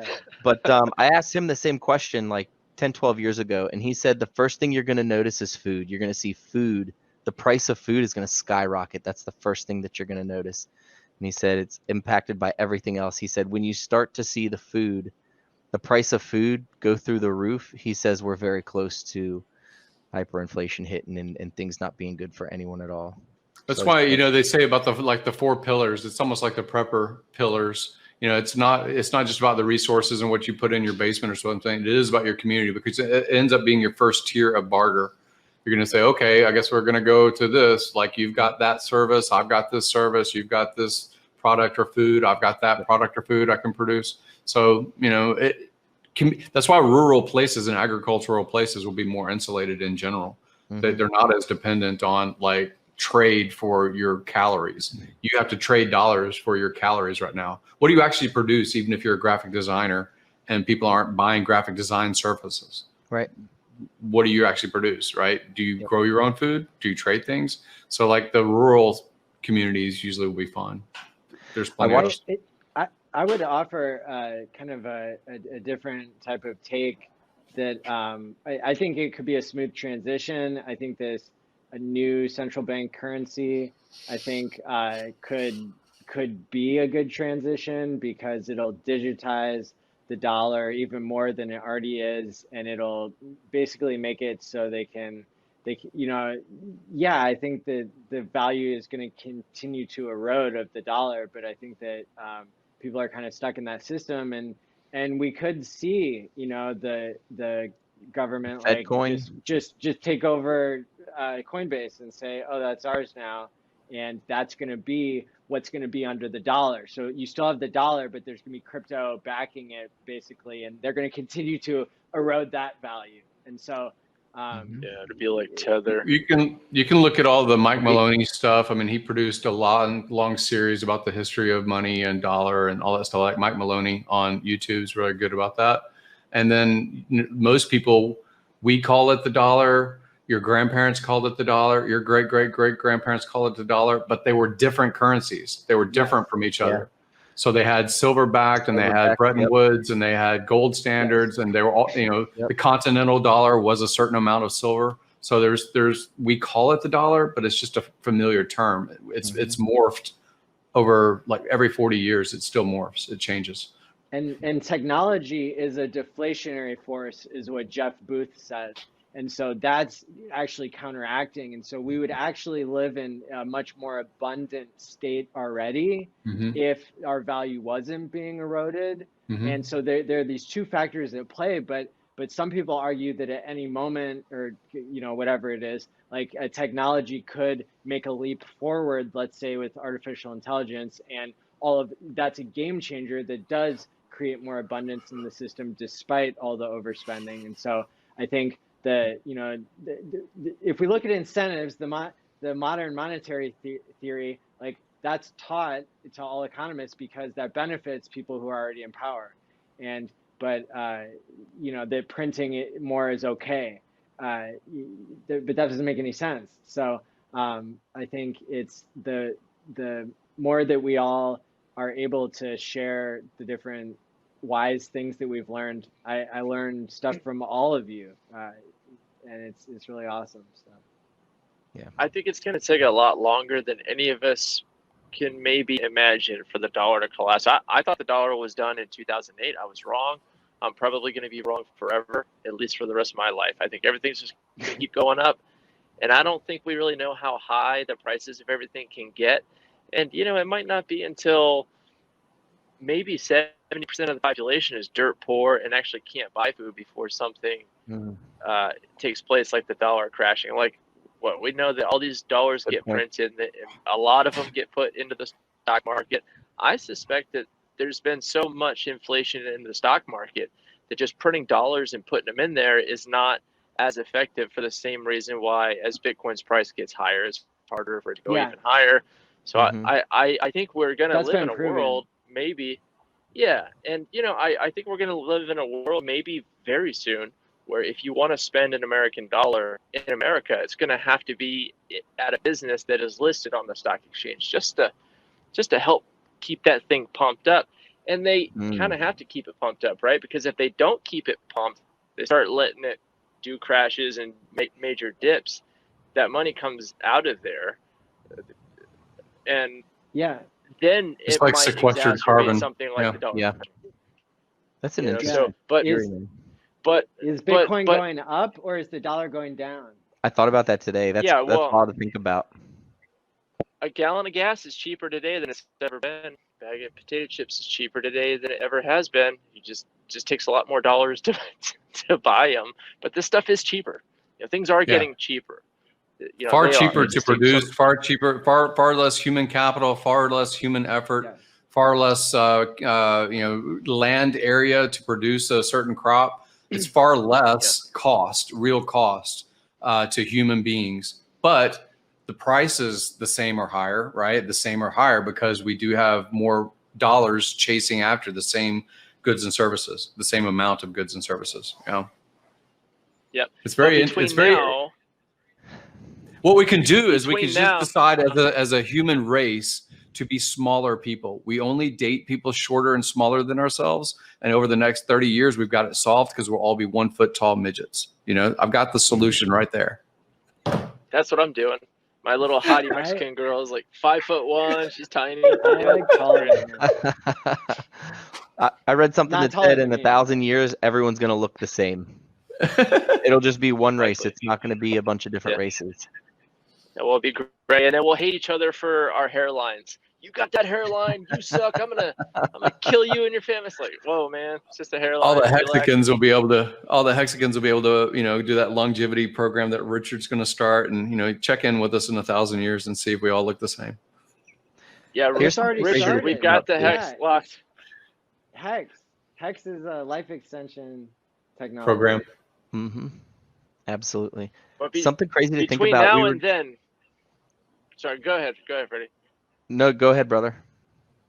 I was gonna say that between now and then, when the dollar is worth so little that most people are starving to death, between now and then we've got a gap to get people into this awesome thing that can just be a safe place for your money. That's it. It could just be trustlessly earning interest. Like, so simple. There's this massive opportunity in front of us. So thanks, Matt. I was crunching the numbers the other day Doing great on the T-shares and whatnot, and I was doing some Moonboy math, and I thought to myself, okay, these people, the top 2,000 Hex wallets, could very easily be the top 2,000 richest people in the world. Yeah, don't say that. Yeah, anything's possible. Isn't Who that knows? what, like It's all about adoption. If Hex does get up into the $500, the $1,000 range, the $2,000, and you have these T-shares that are paying out these ridiculous amounts of money, the top 2,000 wallets could very easily surpass. I think I what was it, $180 or something like that. I mean, it wouldn't take very much for Hexicans to be the top 200-300 richest people in the world. Well, look, Freddie, it's talk like that. It's talk like that that kind of gives me a little bit of anxiety because, I don't know if I'm ever gonna have a family. I don't know if I'm ever gonna have kids. Like, I don't know, but maybe, right? And if I did, I just don't know why I would ever sell any of my principal or even all of my interest. I just, like RG3, everybody talks about this. Like, I just don't understand why I would make a stake for less than 5,555 days and just keep doing that. And I don't know why I would ever fully exit a position in Hex. Like, where else are you going to put it? Are you going to put it in the bank? Are you nuts? Yeah. Right. No. Where are you going to put it? You're going to put it in stocks. You're going to buy Coca-Cola stock. Great. Good luck. Yeah, No, and do you want to be part of It's something that's urban 3 network. million X or something that's 300 something X? Like, where do you want to put your bet on multiples? Well, you don't have to sell it to have a net worth higher than a Jeff Bezos or a Bill Gates. You could still have your net worth. And that's the thing. If you sell, you got to sell into the dollar eventually. Like, that's what spends. So, don't sell. That's Just the society break off now. tiny little That's the pieces. culture now. It's, pretty soon, and I hope it gets this way, that crypto will have a mass adoption, and you'll be able to go and spend your ETH at Starbucks. And I mean, they already have cards. Crypto.com has that now, where you can load crypto onto it, and then you go and spend as USD, and then they just take it off of your crypto balance. I think in the future that will be a possibility. So yes, maybe you will have to convert it into US dollars first, but I do believe that in the future we will see adoption to the point where you can just spend whatever crypto you have. There'll be a conversion and you can just go through. USDC is an ERC20, so right there, on Uniswap, you can break off tiny little pieces of your interest and throw it into swap it for USDC on Uniswap, and that'll spend fine if we're really going to do FedCoin. It's going to be an ERC20.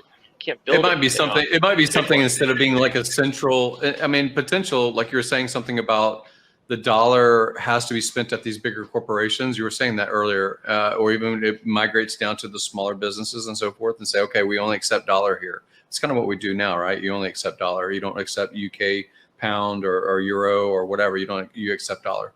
So it might actually be like, I know that the transaction cost, they talk about, why would you spend $8 to buy a $4 cup of coffee, right? In transaction costs or whatever. But you could, just like you do with certain gift cards, you could preload. And okay, I do go to Starbucks pretty regularly. Let me preload and trust that company of Starbucks with $100 worth of ETH or Hex or whatever you want to call. And you preload just like you would do any other, you prepay. And then you just redeem it as you go, because that ledger that Starbucks runs, they're going to say, okay, you've you've clipped this card now, you've got 10 more cups of coffee due to you, and we owe you 9, stuff like that. So there's all kinds of systems of second layer that doesn't have to be every time I do a transaction, every time I do a purchase, I have to wait for this to clear as sound money, be verified, all that stuff like that before I can walk away. There's all kinds of systems that businesses already build that are using existing databases and their own second layer tier and say, okay, you are our loyal customer and we have your account on file and you are owed a bunch of coffee, things like that. You paid for beginning of the year. So there's all kinds of stuff. If Fed coin happens, it might be that the coin itself has deflation or inflation built into it. It might not necessarily be that the Fed says, here's what the rate's going to be, here's what our consensus is publicly. It's just built into the coin, stuff like that.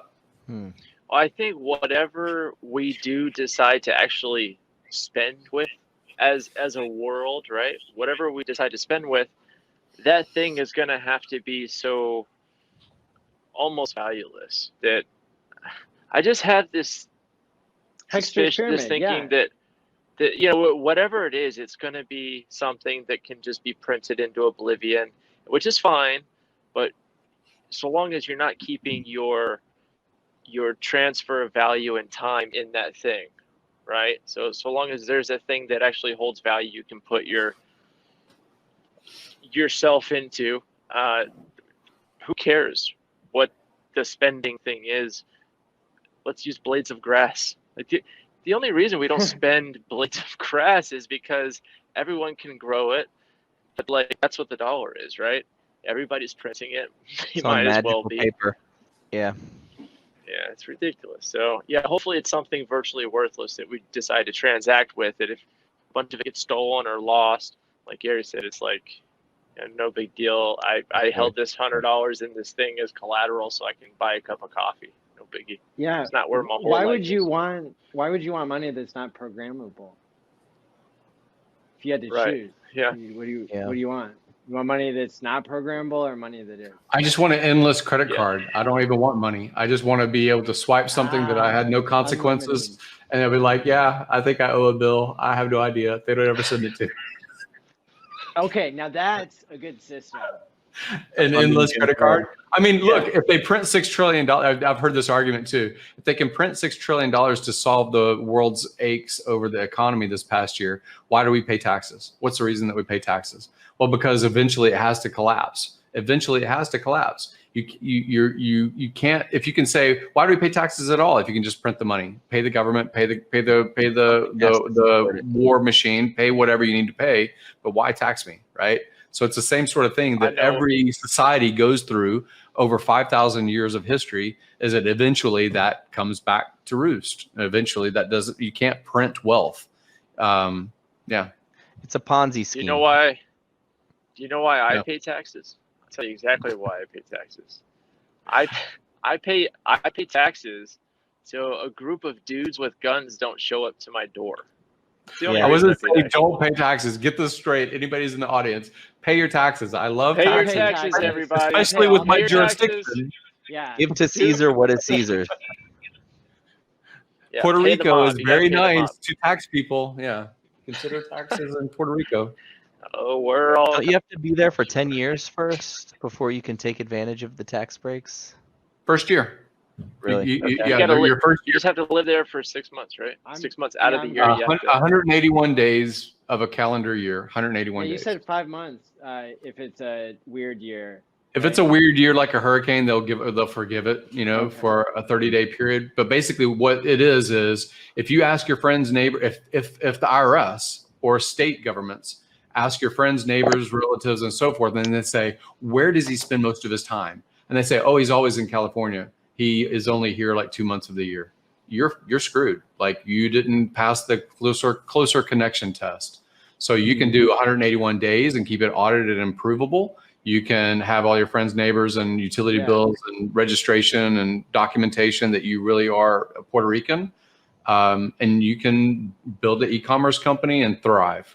Or you can so stay I where have you're to tell people that they need to know that you live where you well, your neighbors should know, the person you're renting from, the mortgage that you pay, the credit card bill that you paid for lunch, all of that will know, right? It's going to know that you are somewhere, wherever you are, unless you're, anonymous or somebody.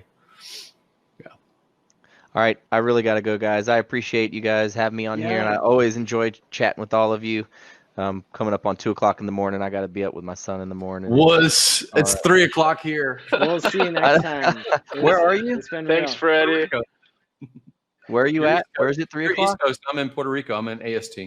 Okay. You're Holy cow. You're in EST. Whew. Suffer. Yeah. More power to you, brother. I appreciate you, man. Well, hopefully you guys can power through, but thank you guys for everything, and I'll see you guys out there in the Twitter world. See you later. Thanks, Freddie. Later, guys. Yeah, I'm gonna sign off too. I got to talk tomorrow. I got stuff to do, but it was really good. Sounds I mean, good. your presentation again. I did. I watched Joe and then watched your presentation. A great conference as far as the first day. The keynote was amazing. I was praising them for the past hour before coming in here. Just really, really good content that was put out today. Yeah. All right, guys. We'll look forward to hearing you talk tomorrow. And thanks again for coming by tonight. It's been awesome as usual. All right. See you, Vanessa. See you, Maddie. Bye. See you, Gary. All right. And then there were two. Well. Last man standing. We have a bigger crowd than when we started. There's 90 people just on one platform watching us. So we are killing it. Yeah, this first day of the conference, no real hiccups. It went so well, didn't it? Very impressive. Very impressive. It just has me thinking, like, why is this thing gonna end one day? I don't understand. Yeah, I know. Like, part of me is predicting that conference will actually go on every day from now until when we die, but it'll probably also end on Saturday when Richard gives his keynote. I mean, I bet there are people who would be willing to mine a network to keep this particular avenue of media open for people to just jump in and jump out. I mean, the fact that people we're getting closer and closer. You're the one who called that. What do you mean? You called it that it's not too late to get into Hex, but it is too late to like keep up with all the content. There's so much. That was a really good insight. Is that not true though? I mean, is that not the absolute truth? Yes. It's getting real close. Like the cutoff time might be tomorrow. After tomorrow, you might not ever be able to catch up on Hex content if you're not in by tomorrow. We're getting close. Yes. These are the final moments. You must FOMO into the content now. Yeah. Opportunity slipping away. Yeah, and those are going to be real OGs. People are like, oh man, I've caught every live stream conversation that took place with Hex. Like Serena. Serena has seen every discourse syndicate. Dang. Yeah, I'm getting through them. Like I said, I'm at the 24-hour stream at the end of Big Payday, and there's just so many more to go. What hour are you on? I'm done. Did you see, I got all. Did you see my talk with Richard at the end? Yes, I did. Dude, that was so much fun. I bet. I bet. And I mean, how great is this? How great is this? I mean, this is the greatest thing that. What's better than Hex and our community, and what's better? We've got people from all over the world, people who all love talking to each other. Like, we're all really good friends. It's insane. Yes. What other thing is like this? Paintball's not like this. Sports aren't really like this. What? This is it. This is it. Yeah. And so it's going to be fascinating to see how we keep growing and bringing more people in who are also going to have lots of talents and interests that are going to combine. And I mean, it's like, crypto coffee, or sorry, crypto Kool-Aid. There are so many beverages that we have in the community now. And crypto Kool-Aid, he, made the background for the conference. And does lots of like really awesome work, and it's just gonna be more and more people who continue to bring their skill sets. I can't believe Richard Hart created Hex. I mean, what do you mean? I can't believe it. I can't believe there's a human on the planet who decided to just make like the best thing. You know, if you think about any single thing that involves money, you know, there's something that just stinks about that thing. There's properties that just reek, right?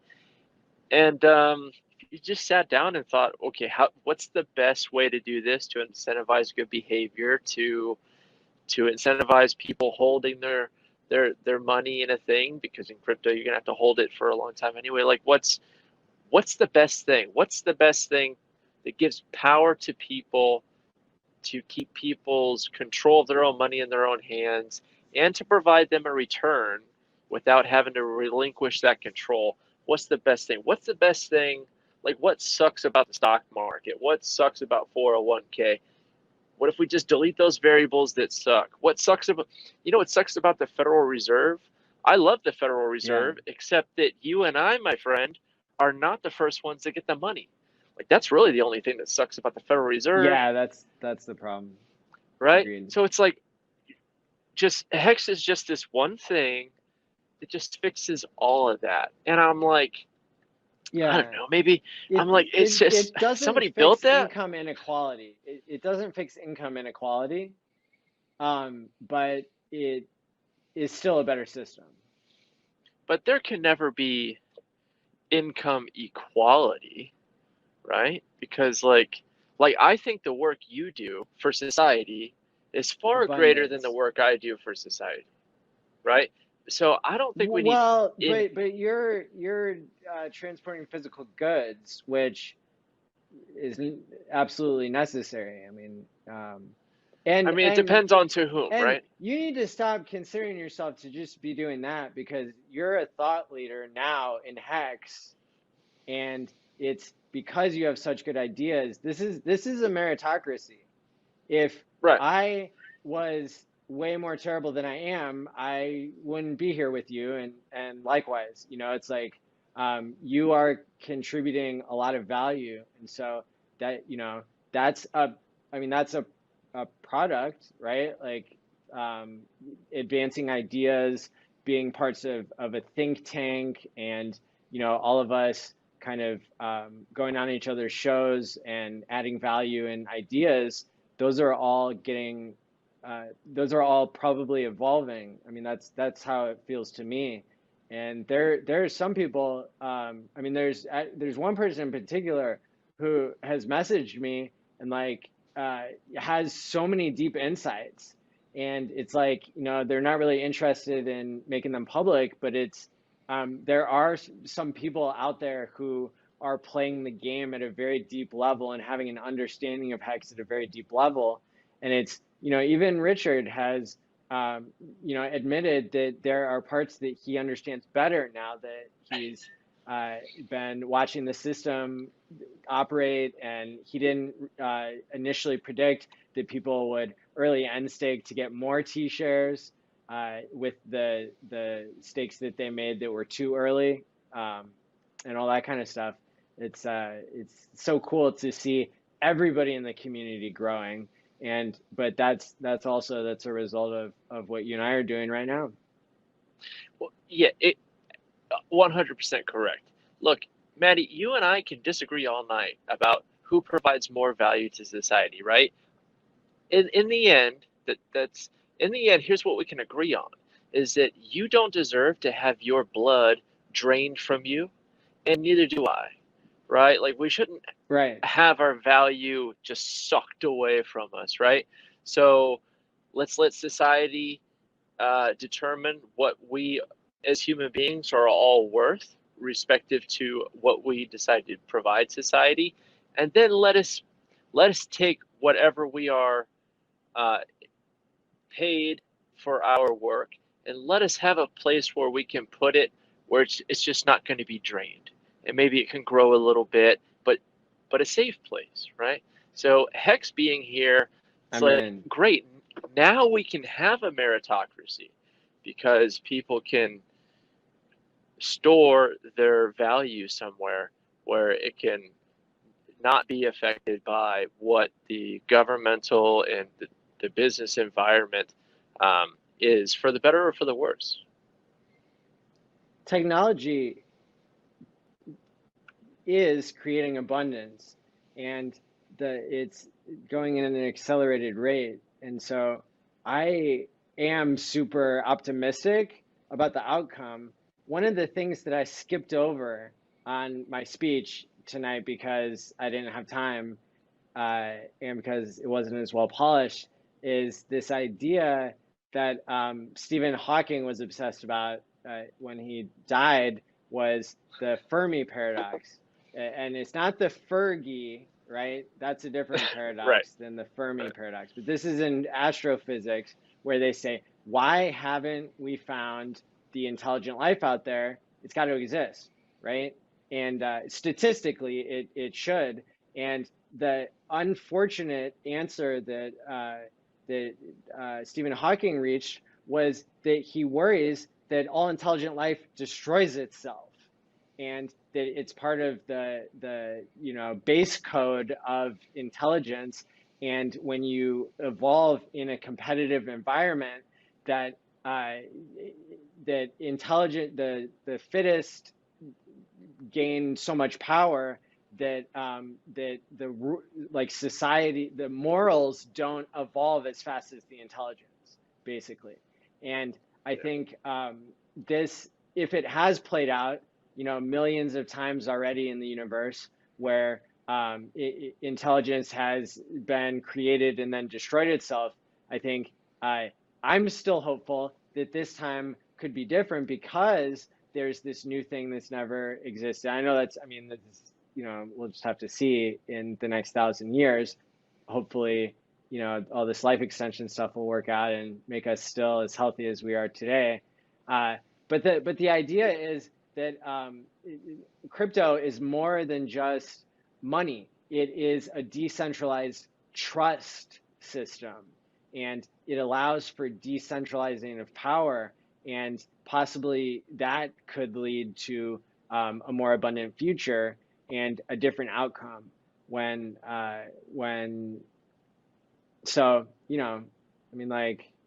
we might be the first aliens to get it right.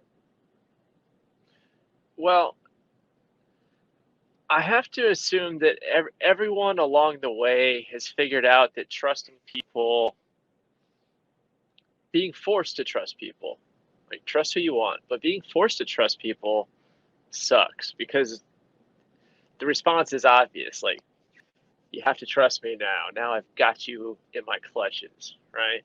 So it feels like Hex is always, like people when physicists and mathematicians, great ones, when they stumble upon equations, a lot of them say that when the light bulb goes off in their head, retrospectively, they say, well, it didn't feel like I created it.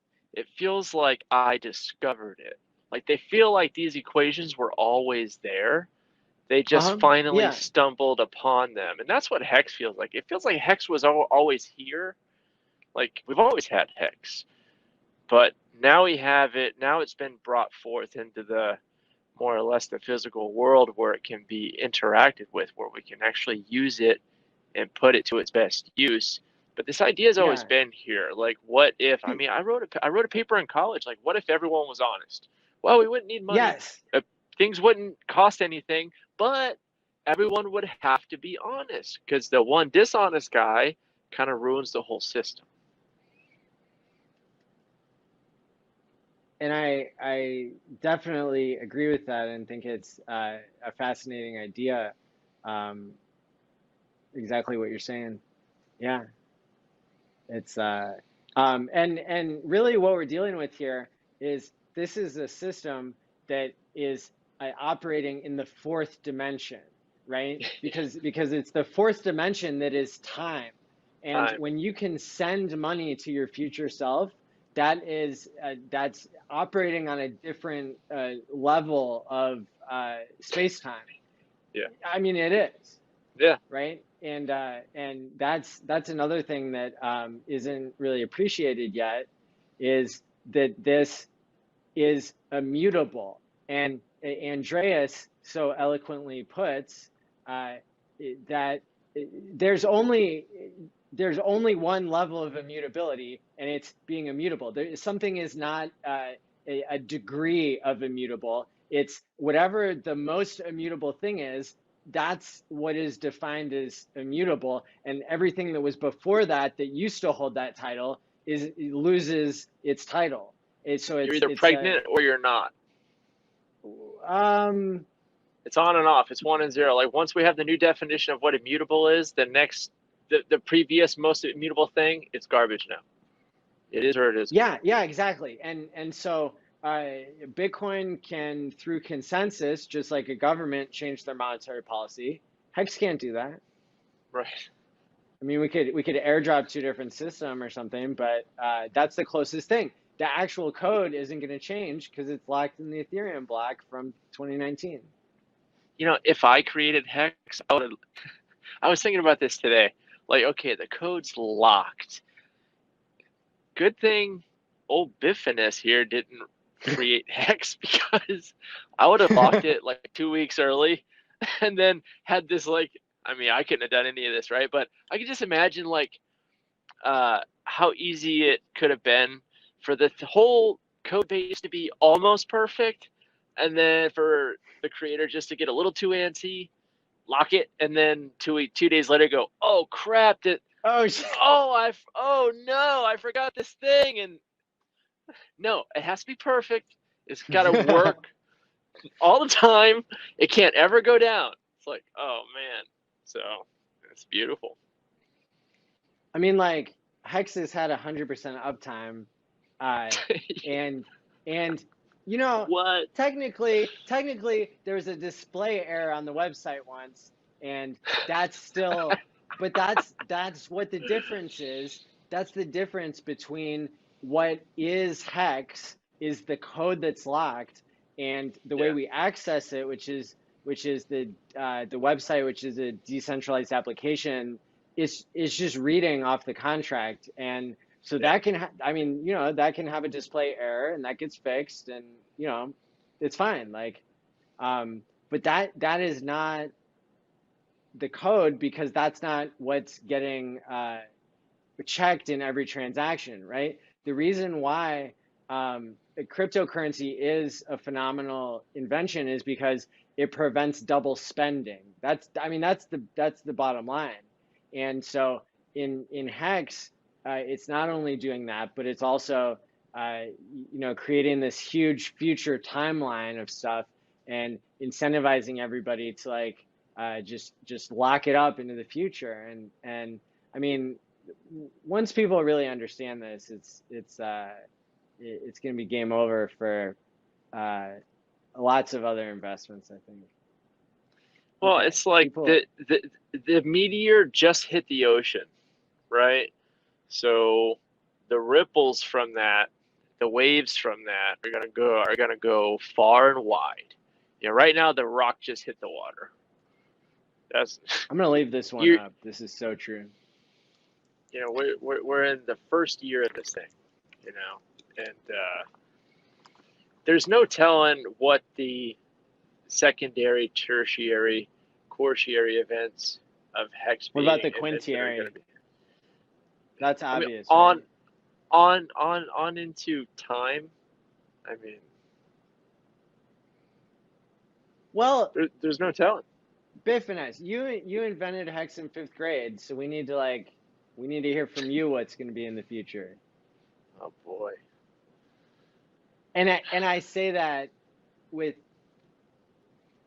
more respect than it sounds, because I mean, you know, you are saying that you appreciated the value of honesty and saw how that relates to interpersonal dimensions on a societal level. So kudos.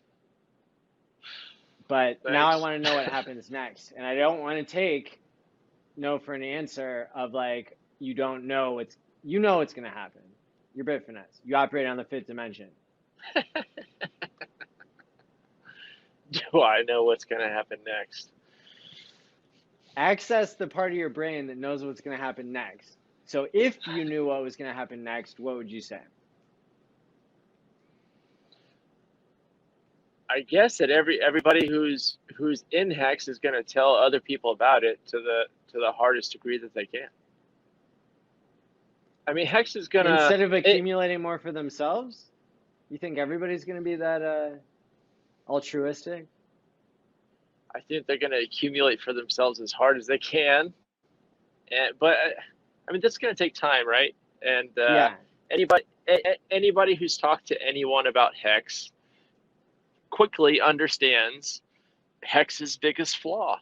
Hex has one massive flaw, and it's how good it is. You tell someone, you just explain what it is, and they're offended.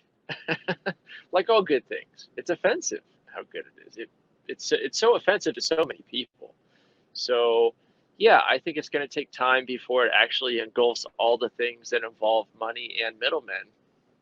It's just a lot of things. I don't just think it's gold. I don't just think it's stocks. I don't think it's just 401ks. I think it's all that stuff.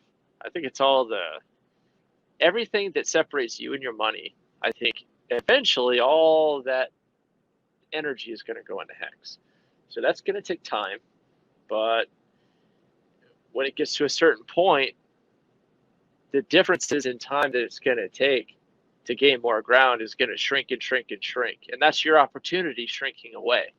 So yeah, I think Hex is so good. People can't look. I feel that too. I don't want to tell anybody about Hex. I don't. I want to be greedy and buy it all up, but I only make so much money. Yeah. So I've taken steps to lower my overhead.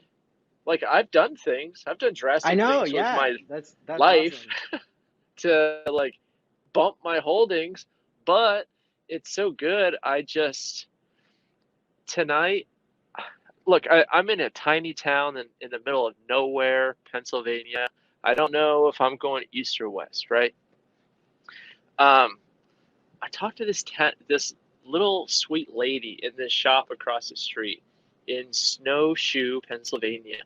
And she told me about her husband dying, and she had fire insurance and flood insurance and all these insurances on her house. And the thing that actually brought down her house was just the roof caved in, but the insurance company came in and didn't see any water. So they said, we can't cover this because it's not water damage. And she thought, I should have just been dishonest and sprayed water on the house after it collapsed, and insurance would have paid for it.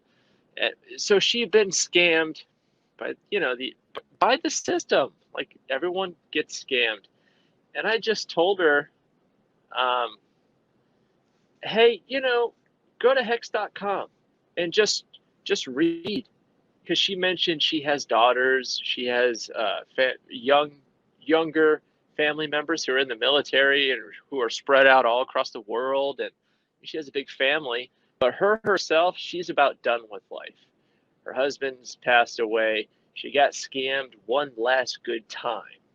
But it's like, well, that woman remembers banks paying interest. She remembers that. Yeah. And I told her, hey, I think the problem to the money and the middleman problem is likely resolved. The thing that's likely to resolve that is here. We've got it now. So, you don't have to, like, the idea of insurance is so weird. You're gambling, right? You're paying a little bit every month as like a stop loss, so that if something bad does happen and you need a massive payout, it's there, but hopefully it only happens to a few people. Otherwise the fund goes bankrupt. And sounds like a protection racket. Does sound like a protection racket, especially since all the funds, they take all that money you gave them, they hire the best lawyers who can justify getting out of all the claims. It's like, Yeah. oh yeah, you're paying the people robbing you. How do your knees feel, right? So I told her about hex.com, and it's just like that lady's gonna see how this thing, if it existed 40 years ago, could have made her life wildly different. That lady's not, she's likely not going to hesitate to tell her children about it, tell her grandchildren about it. It is hard not to tell people, hey, just go to hex.com. What are you going to misspell it? How do you misspell hex? How do you do that? What else would you put in the browser? If not HEXcks? FRECKLES. I don't know how you misspell hex. Like but he bought all those too. So anything you could think of goes there. I know.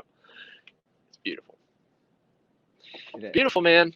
It's a beautiful thing. So I don't know what's going to happen in the future, but I think more people are going to have a lot more of their personal individual power moving forward into the future. And I think the further we move into the future, the exponentially more people will have control of their own individual personal power. That's how you change the world. I mean, if you really want the world to represent the collective needs and wants and desires and attributes of all the people as individuals, Hex it's a great start. It's a great start, but there's no end. There's no end in Hex. It's going to be generational. I think so too. Yeah, that's what I think as well. I mean, the idea that this is a cryptocurrency that you buy and hold and hope it goes up and you sell it. What? What'd you just? Yeah. What? Why would you do? Why would you do that? Yeah, people are gonna. I mean, people get addicted to like even Bitcoin and stuff. Like, you know, what do you think it's gonna happen in Hex? You know, it's addicting to have, you know, and that's where the line between like an addiction and something that is just really engaging comes to bear, because it's like, you know, what is it that, what is the effect that it's having? Is it improving your functioning or is it decreasing your functioning? Is clinically how we, you know, kind of determine. And then it's nice to know what the consequences are. So somebody could have an addiction that hasn't caught up to them yet. But really, it's just a super engaging system. And if Hex, as I predict, becomes a health engine and not just a truth engine, I think then it's going to have, you know, use cases that haven't even been thought of yet.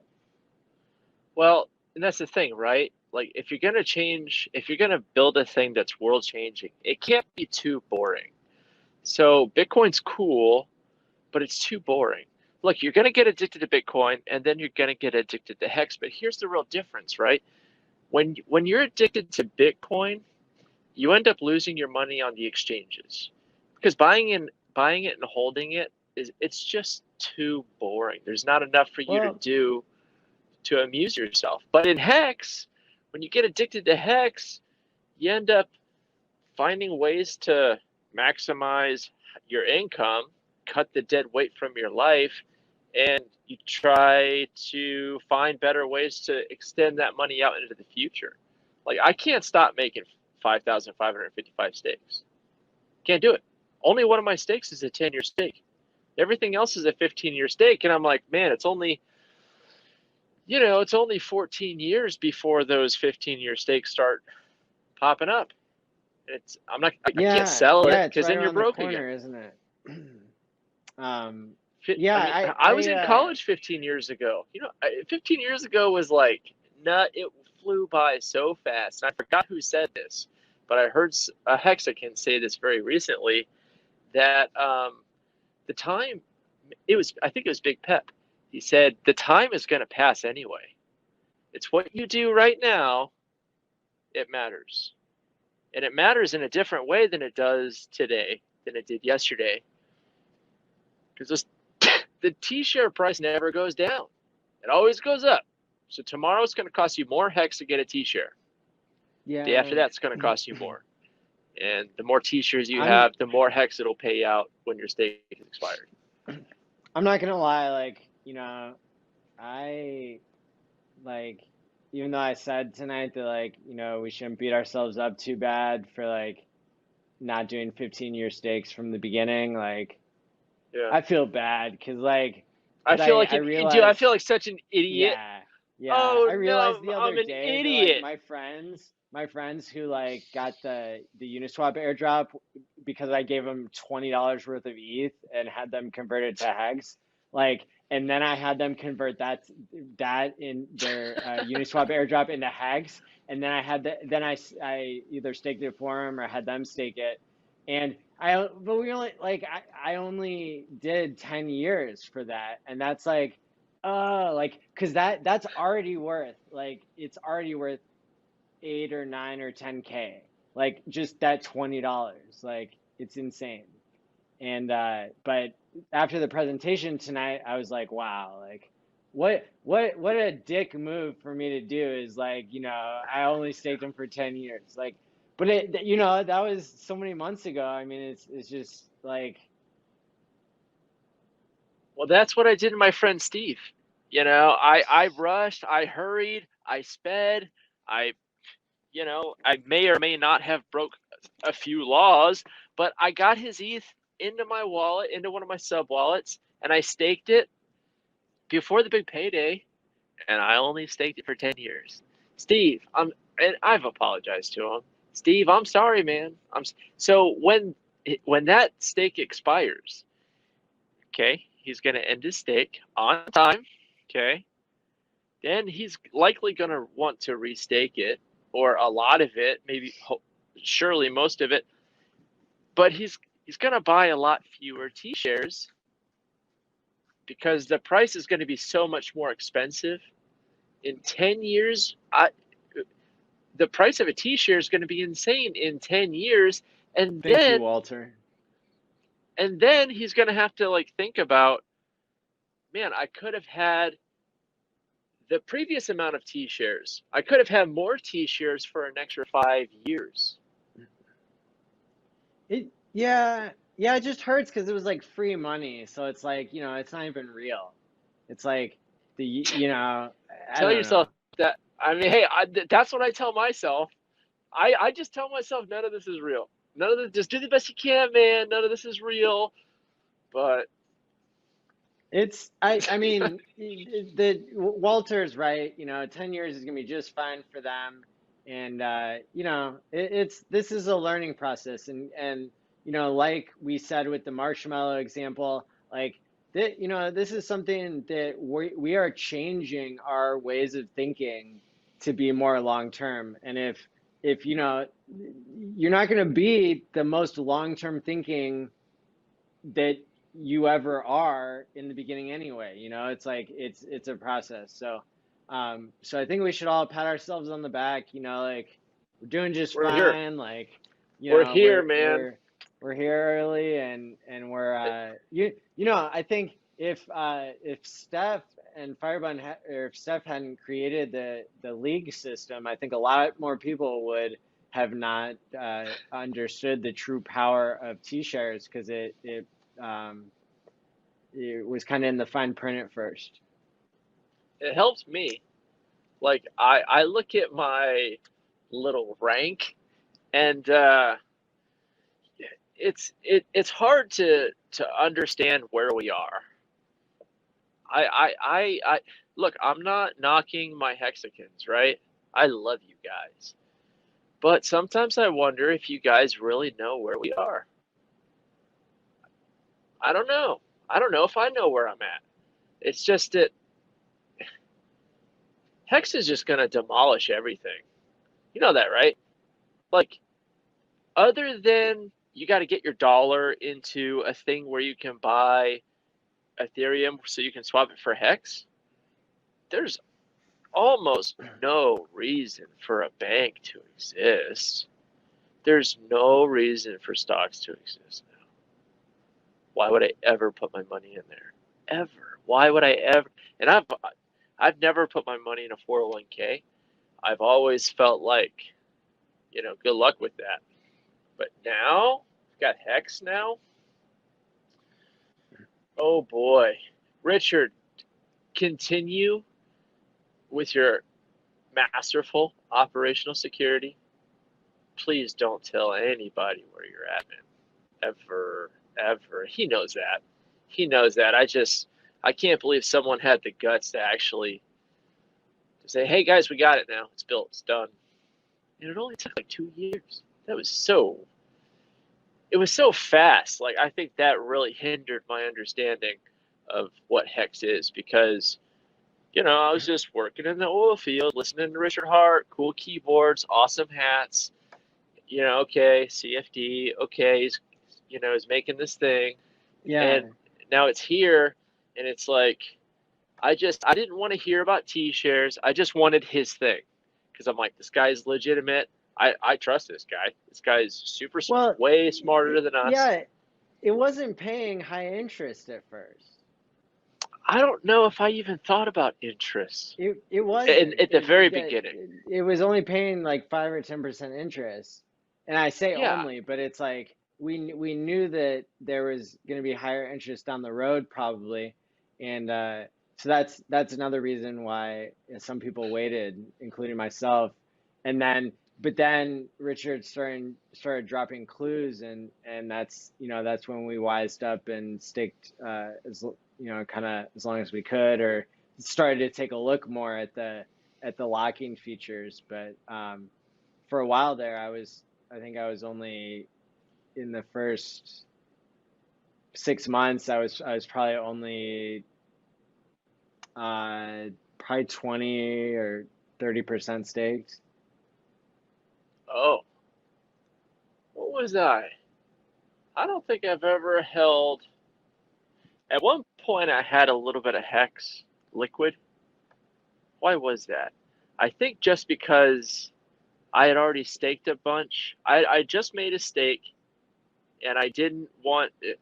Somehow there were Hex coins that didn't get staked, so they were like leftover coins. But I think they were like 3% of the Hex coins I had. So at one point I was 3% unstaked. but for me, like, this goes back to like when I was trading stocks. When I was trading stocks and I had my little system or whatever, back then I had the mindset of like, okay, if I buy a candy bar that I don't really need today, in 10 years from now, that could be a $6,000 candy bar. I've always had that mindset, right? Yeah. Because value your future wealth. Yeah, and that's just from doubling money every year. So Hex, yes, it guarantees the interest that it says it's going to pay you, but the amount of interest that you actually get paid is dependent on how many people are staked. And the fewer people who are staked, the higher that interest rate goes, right? So we don't know that it's likely not going to stay at 40% forever. People are going to want to be stakers. Yeah. Well, so somebody's asking, and a really good question here is asking, how does the interest rate rise from 25% to 40%? Does that mean it increases over time somehow? What's happening right now is that when all of the Hex was created in the year launch phase, the origin address ended up getting probably more than it wanted. That's a weird thing to say, but it's right now, that's where the interest is coming from, is because the origin address owns 70% of the coins. I would guess that's not known, but it's estimated. It's keeping those liquid. So the origin address is voluntarily paying a higher interest rate to the 10% of people who are in reality who are staked. And the origin address might have 80% of the coins. It's like 70 to 80% is kind of what those of us who have thought about it a lot are estimating. And so but it's part of the design, right? It's it's part of the design for the origin address to be able to spread out that high interest voluntarily, and to have a lever to be able to compete with other projects that might come along, or just to incentivize people. And at any time, it could stake, and then that would drop the interest rate down to whatever it would be. If 100% of people are staked, then it's only 3.69%. But if less people are staked, or all those origin address coins, then it's being paid by diluting the origin address, and the origin address knows that. That's the part of the design of Hex. So that's where where the money is really coming from, is from the Genesis account, basically, still over time. Yes. So the smart contract always has what it needs to pay your wallet. Always, to pay your stakes, whatever you deserve. The smart contract will always have what it needs to pay you what you are due, according to how many T-shares you have and what the ratio of stakers and liquid holders are, because it's a smart contract that controls everything with the currency, which is locked, immutable, verified, 2 security audits, and economics audit. The smart contract dispenses at 3.69% inflation per year to the stakers, not to miners who are going to dump on your head. Not good for price. Well put.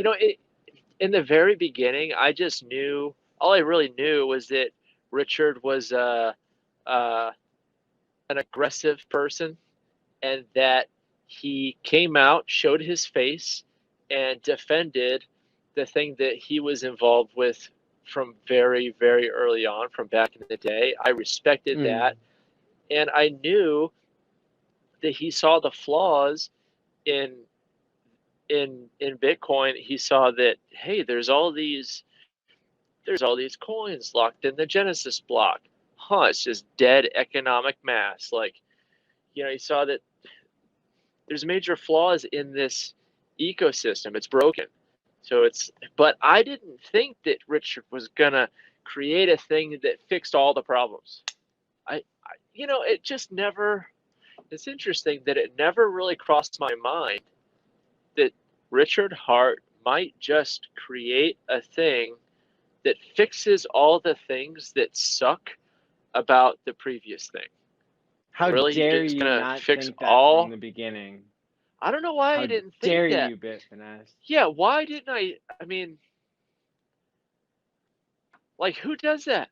Who, if you take it, I don't know. We just never see that. How many billionaires sit around on YouTube on a throne just giving away knowledge and money? I love that. And everything.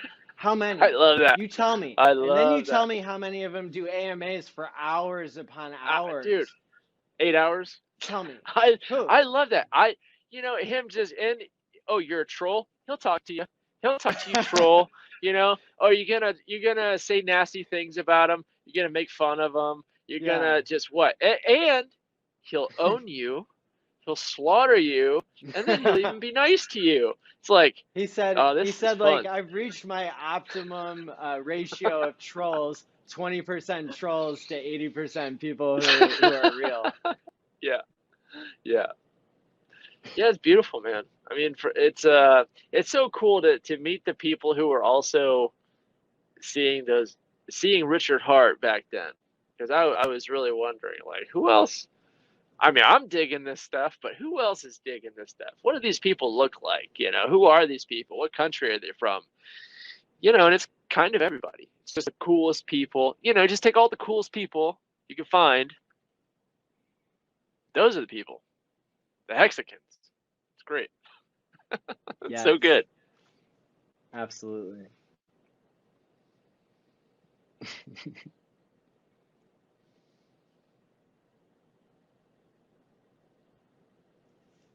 Well, yeah. I mean, we've really covered a lot here. And did Joe just exit scam us? He better not. everybody needs to understand that Joe Hexotic has been doing like an immense amount of work behind the scenes. He's been running a whole side stream on deck thing that we set up so that we can make sure that everybody would be able to present without any hiccups or any problems. And so he's been making sure that all the green screens are working, that people's audio is all set up, and he's been answering questions and just doing so much of the organization here. It's awesome. Like, it's awesome to see him at work because he is just doing so much for Hex. And so I definitely want to shout him out now that he's asleep and like won't hear all the nice things I have to say about him. Well, these guys with these thrones, you know, to get me one. These thrones have superpowers. You know, I think you're right. You know, people who own thrones and take omega-3 and like Hex, you know, they're all right with me. And yeah, watch out for those guys. Don't cross those guys because they got a team behind them. Yeah. Oh man, I just remembered one of the topics I wanted to cover is like you know, forget the price of Hex. We know it's going to go up and to the right. I don't need any predictions there. I want to know how many fights are going to break out at the next Bitcoin conference whenever all of us Hexicans go there. like between us and like all of the other, because it's all like military people basically. Like we need to bring this picture back up of yeah, bring it back up. You know, it might take half of us, right? Because look, a shoulder holster is not going to do it. It might take half of us to complete Richard Hart's shirt that illustrates the price chart of Hex over the other coins. I love that idea. I'm going to have a holster here with the price chart, extra price chart. And it's like, yeah, we might need people there with legit billboards to illustrate the difference in performance of these coins. I love that picture. It's pretty cool. Let's see. So, yeah, okay, we were like, okay, there you go. Joe Hexotic, what was he doing? We were joking that he fell asleep. Okay, he was still working. He was talking to Tolbaruz on Telegram. See? That's awesome. That's very cool. Post some of his work if you can, if he'll, you know, if he'll let us. Yeah, I think, well, I hope he's going to be selling his master painting that he did, because I told him he's more than welcome to shill it in the comments, or, you know, we'll find a way to feature it if he wants. Yes. Thank you so much, for real. Oh, yeah. No, I mean, not Joe, just Jack's, but everybody's.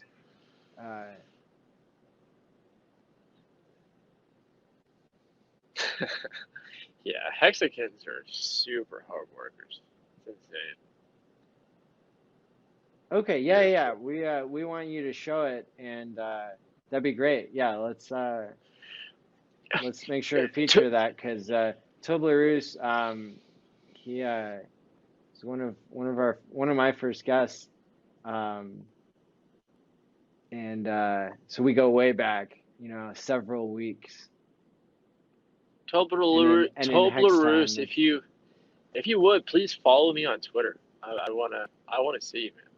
I wanna see. Yeah, speaking of Hex art, surely we've got a Hexican who's a tattoo artist, right? Surely. I think there's going to be a lot of people. I don't think we do, because there was a bounty for like tens of thousands of dollars the other night, and nobody took it. So I don't think so. Is it bad of me that I want it to be Balliet Brand?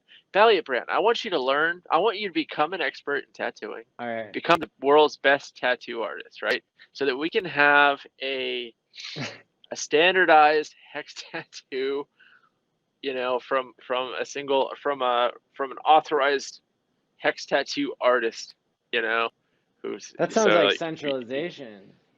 It does, but you know, some things are good for centralization, right? Some things, like, you know, some things. Most things are better decentralized, but there's a few things that are good, like, you know, you and the few people you worked with to pull this thing off, you know, way easier to do than everyone being involved with no direction. Oh, Serena, this is an old version, actually. That's the problem. My brain's been so scrambled by like coordinating everything. There were like 100 versions. So yeah, you're in the final version. This isn't the final version. I'm 97% sure. Yeah. I mean, if I could buy one of these in a frame, how could I not? Oh, dude. Yeah. I mean, well, come on.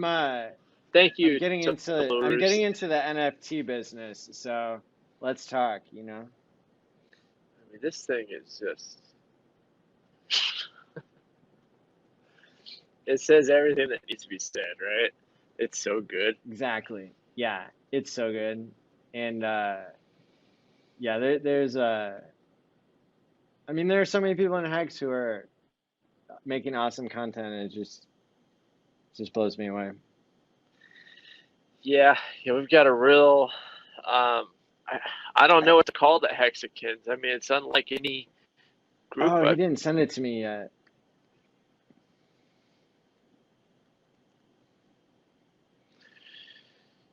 Yeah, it's so good.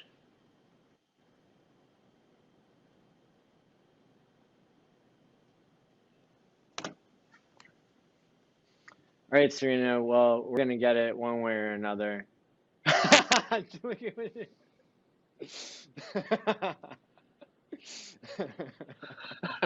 Right on, Joe. Dang. You imagine you getting the wrong one tattooed?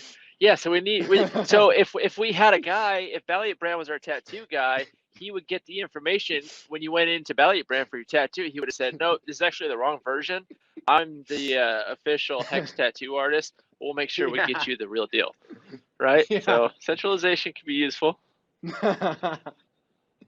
Yeah, Richard's gonna change the logo, by the way. So. Oh yeah.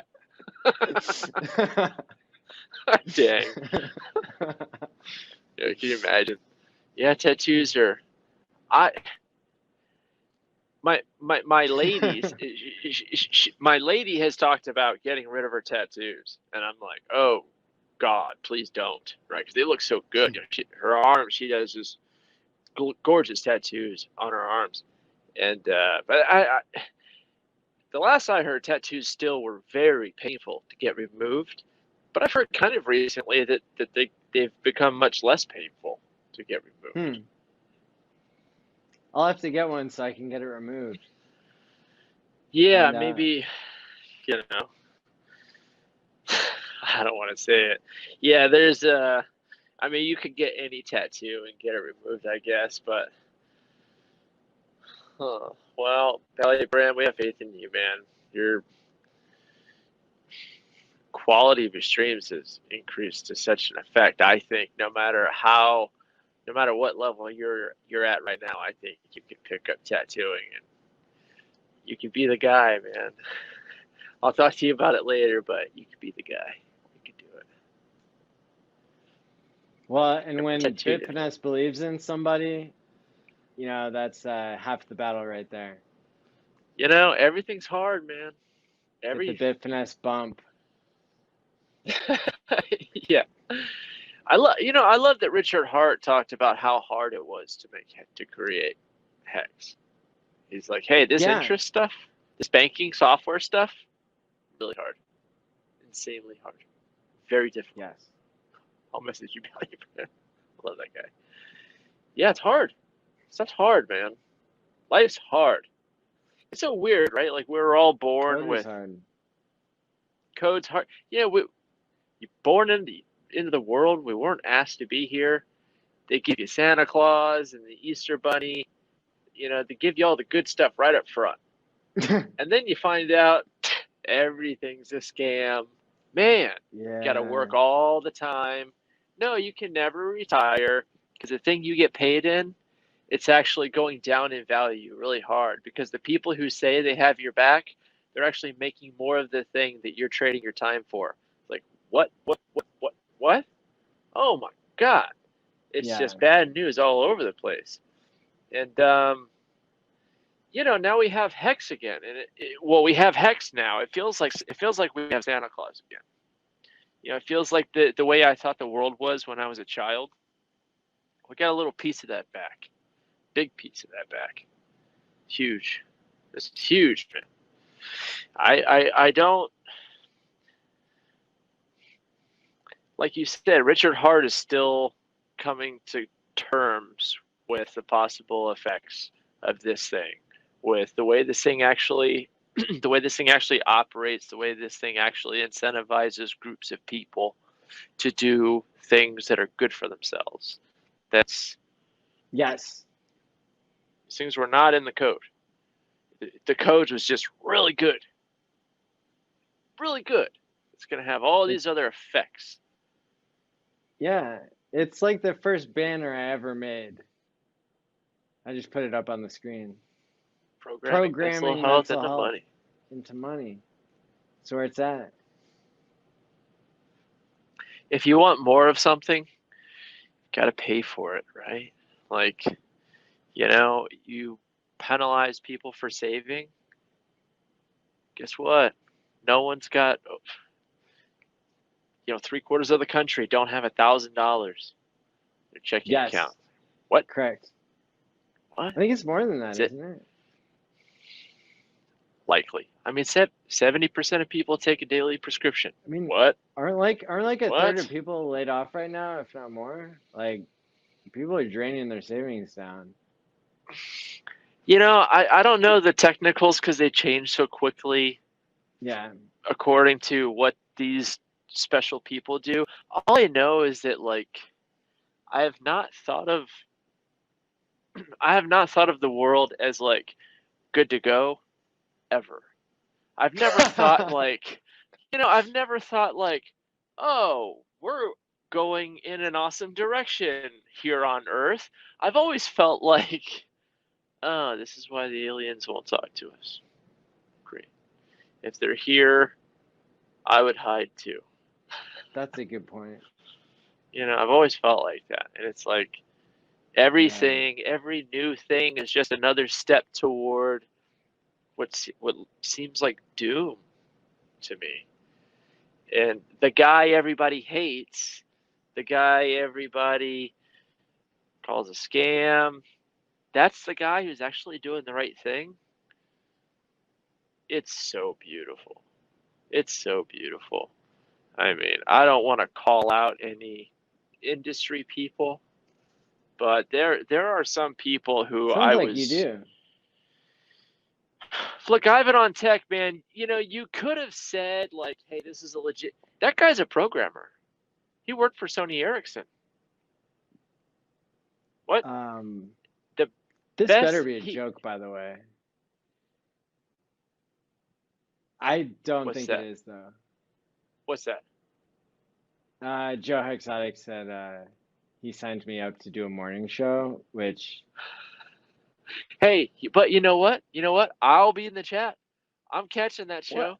So if you nah, okay, I've not signed up for anything.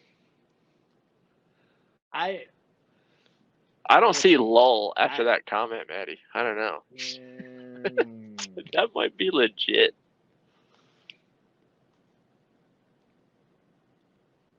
I just saw Unwrecked Pirate like join the backstage for like less than 3 seconds. I think we scared him off, unfortunately. Or maybe it was just his internet, but it was just funny because he like popped up for 2.5 seconds. He's in, he's out. You were talking about Ivan Tech being a programmer though, and that's interesting to me. Tell me more. Yes, he was a programmer. I've respected him for a long time. because it was from him that I learned what ZK snarks like. I learned what a zero knowledge proof was, right? Sure. I enjoyed the That's way he exciting. explained it. So yeah, he used to work for Sony Ericsson. He's a legitimate programmer, and he sells a program to teach people to get started in programming. I had a lot of respect for Ivan on Tech, you know. Yeah, he makes real stupid faces on his YouTube videos and all that. Okay, you know, you're playing the game, the clickbait game, everything. I get it. At least you can scam someone into going and hopefully educating themselves and becoming better. But when That's what he tells himself. Yeah.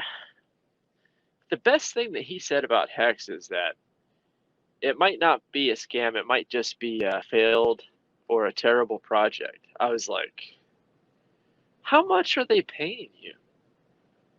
Like, I think you're a good person. I've seen enough of you. I think I've got a pretty good gauge of your character. Like, why would you say that? Like, you know, if I could read code, any new thing that came out, I would just read the code. Right? But it's disrupting. It doesn't matter if they understand it or not. It So disrupts their market. Yeah, so it's like how much fit. So they have Yeah, but more than that. Either they have cognitive dissonance or they do understand it. Either way, I mean, it leads them to the same place. They already bought in to something, and so they're really not open to the idea of something coming along that's better. That's the people who are in Hex, we're all in Bitcoin, but we're the ones who are open to something being invented that's better. And that's where the line is, in my opinion. I think it's more than that, because I think if that's all it was, Ivan on Tech can read code, obviously. I think if that's all it was, he would have read the code and then said, wow, this thing is actually amazing. I think what's more likely is that, because I don't think he's a total scumbag. I think what's more likely is the industry kind of is... I think the industry behaves in a way behind closed doors that maybe most people don't suspect. Maybe that a lot of people like us do suspect. I think maybe a group of people came to him and said, hey, you cannot be for this. You cannot be talking about how this thing's awesome and it's going to destroy middlemen, because you might be a great guy and want to get on board with a project that's actually good for people, but we are the industry, and without us, you fail, Ivan on Tech. Like, we can crush you. All of us versus you. You cannot be getting on board with this thing. Continue. Now, if you don't want to say terrible things about it, you don't have to say terrible things about it, but you cannot be saying super positive things about this thing. You cannot be driving our industry's traffic into Hex, because it's going to put us out of business. I think. Well, so. Ivan, now that you're watching, because Bran has invented a system to let people know when we're talking about them, and according to the chat, you know, here it is. I've spelled it out for you. You can go to ishexascam.org and find my Medium article, or you can just go to mattieallen.medium.com, and you will find this article. It will tell you in the title what you're going to see. In the rest of the article that's supported, it says, Hex is not a scam. Hex gamifies compound interest.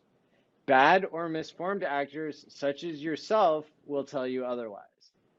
And, you know, then we got the woman who's holding a Bitcoin, but I made it look like she's holding a Hex coin.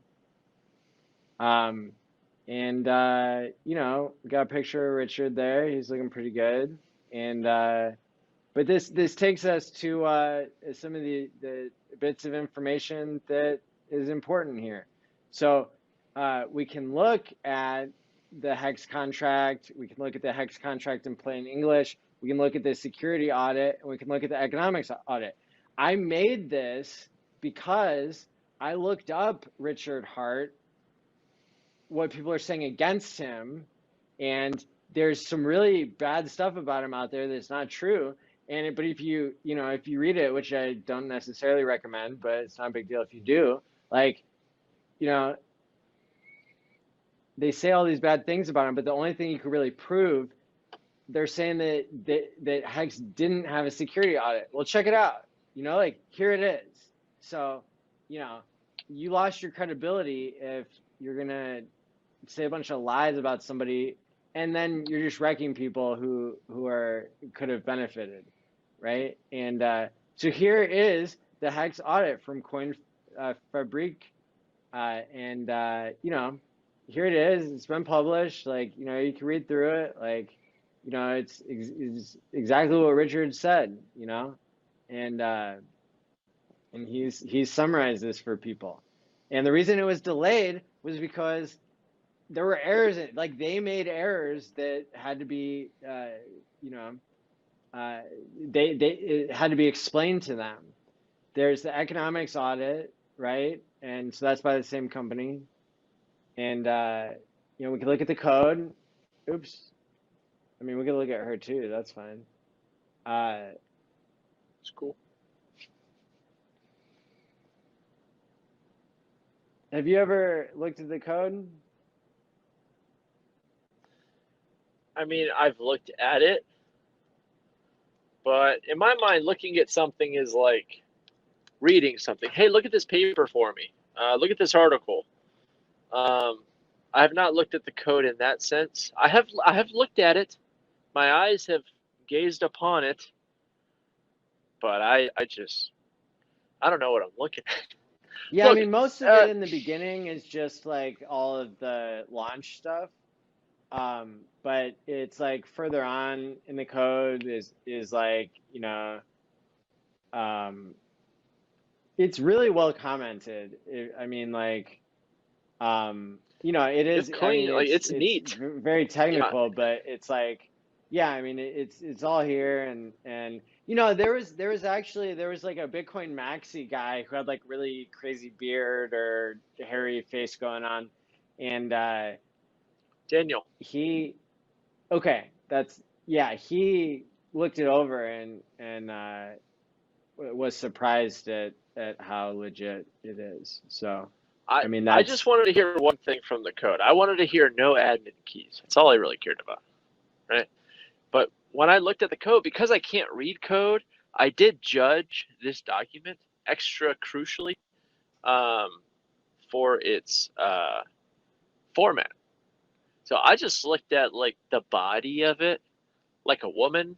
Like, look at how straight up and down those blocks of of information are. I'm like, oh yeah, that's the word sexy. Private. It's repeated. I mean, come on. It's a sexy document. I mean, for someone who can't read code, I feel like I've gotten quite a bit of enjoyment out of that document for not being a coder myself. But about Ivan, I would like to, this is going to go on all the platforms, but this will be on YouTube, so I can be held accountable socially, right? And I'm okay with that. Everyone knows where to find me on Twitter. So about Ivan, I don't think I'm not convinced that Ivan is a complete scumbag. I'm not convinced of that yet, right? So here's a path for redemption. Ivan, if you will make an honest, good faith attempt to contact Richard Hart and ask him if he will accept a live stream with you, or if you can go on his live stream. It'd be great if it was a multiple hour. I don't think they deserve it. I don't think they deserve it. Richard deserves I agree. to go on CNN and MSNBC. He deserves to go on The Economist. He gets to skip the level of people who suck, and he shouldn't give them the glory that comes in the future. I agree. because they don't deserve Totally it. agree. I totally agree. I agree. Oprah, but does Oprah still do anything? no, not really. She like gives out. I don't know. I don't know. I mean, let's ask Unracked Pirate. Who It's do you cracking, boys. like? I don't. How's it going? Good. Can you hear us okay? Hey, man. Still sussing out this bits and pieces here. How you going? It looks good. Yes. The Sounds trucker. good. Hey, The ice buddy. road. How? Old Ross Gold Peak Gold Train. How you going, mate? Hey, how you doing, man? Cracking over there. Hey, great conference so far. Really enjoying the streaming, Matty. Good effort, Thank mate. you. A lot of work into that, and it's much appreciated by the community for sure, mate. I think it's a great step up in standard. I think and professionally presented as well. I think it's a nice bookend for the Hex community to have such a high caliber community that willing to Thank you. Yeah, things like that. So yeah. Anyway, I agree. what are you gonna ask me? Yeah. Maddie's got to ask you a question, and then I'm gonna defend my position here. So go ahead, All right. Maddie. You ask. Now, I was just suggesting that Richard deserves to like skip all of like the crypto influencers that have more followers than him, because he really deserves to go to the people who have like millions of followers who are like in the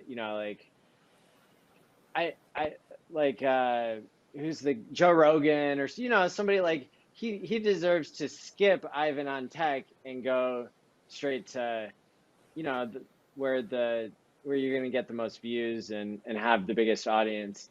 But who would you like to see him with, and do you agree with that, or do you think that Ivan on Tech deserves to stream with Richard? I agree with you, Matty. I think that we just bypass the likes of Ivan on Tech, and we're talking like obviously this is an area that's outside of my expertise. I'm sort of law, business, finance, and things like that. So like this whole thing around social media and this whole influencer scene is, to me, I just can't. It just blows my mind to see how they monetize that, because I just look at it and go, I wouldn't waste my time with half of these people. Like, seriously, what are they doing? They're putting them. But anyway, I don't want to criticize. I want to just make the point that I agree with you, Matty. I think that if we're ranking celebrities, I think that Richard should go straight to the top of the class, and someone like a Josh Rogan, or I know that's been talked about as well. I mean, like, really, I would like to see Richard in the mainstream media and representing and being a credible representative of cryptocurrency compared to some of the other compared to what they're wheeling out. I mean, some of these jokers that they're wheeling out in cryptocurrency, they've got no credibility whatsoever. It's a joke. Yeah. I mean, it's like a circus. Yeah. It's like a complete circus.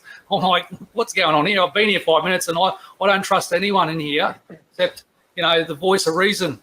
And that was Richard Hart that came out and actually spoke truth to power. Yes. And that's what I got in my head and went, nah, that's where I'm hooking up my billy cart to this bloke.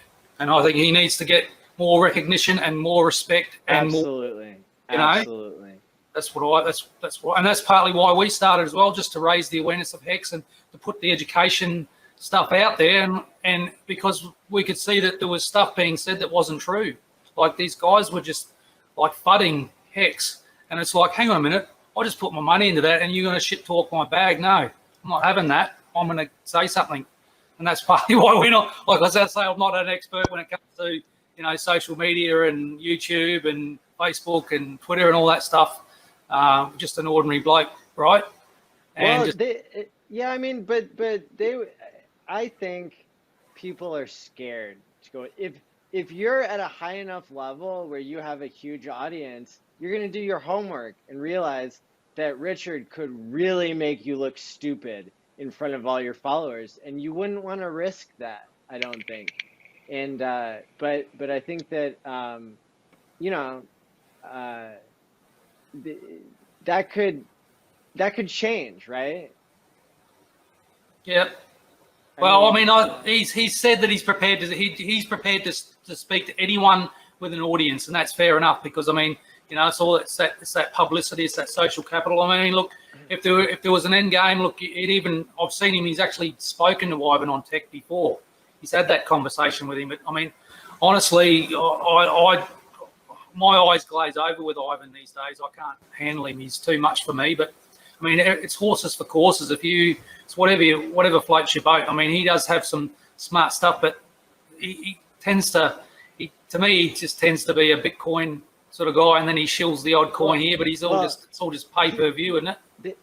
There is a development that not everybody knows, and you know, I usually like to save the best stuff for last because people who tune in for only the first 6 hours of the conference, they don't deserve all of the good information that is hidden at this part at the end. So all of you who stuck around, you know, we're gonna make sure you get rewarded, right?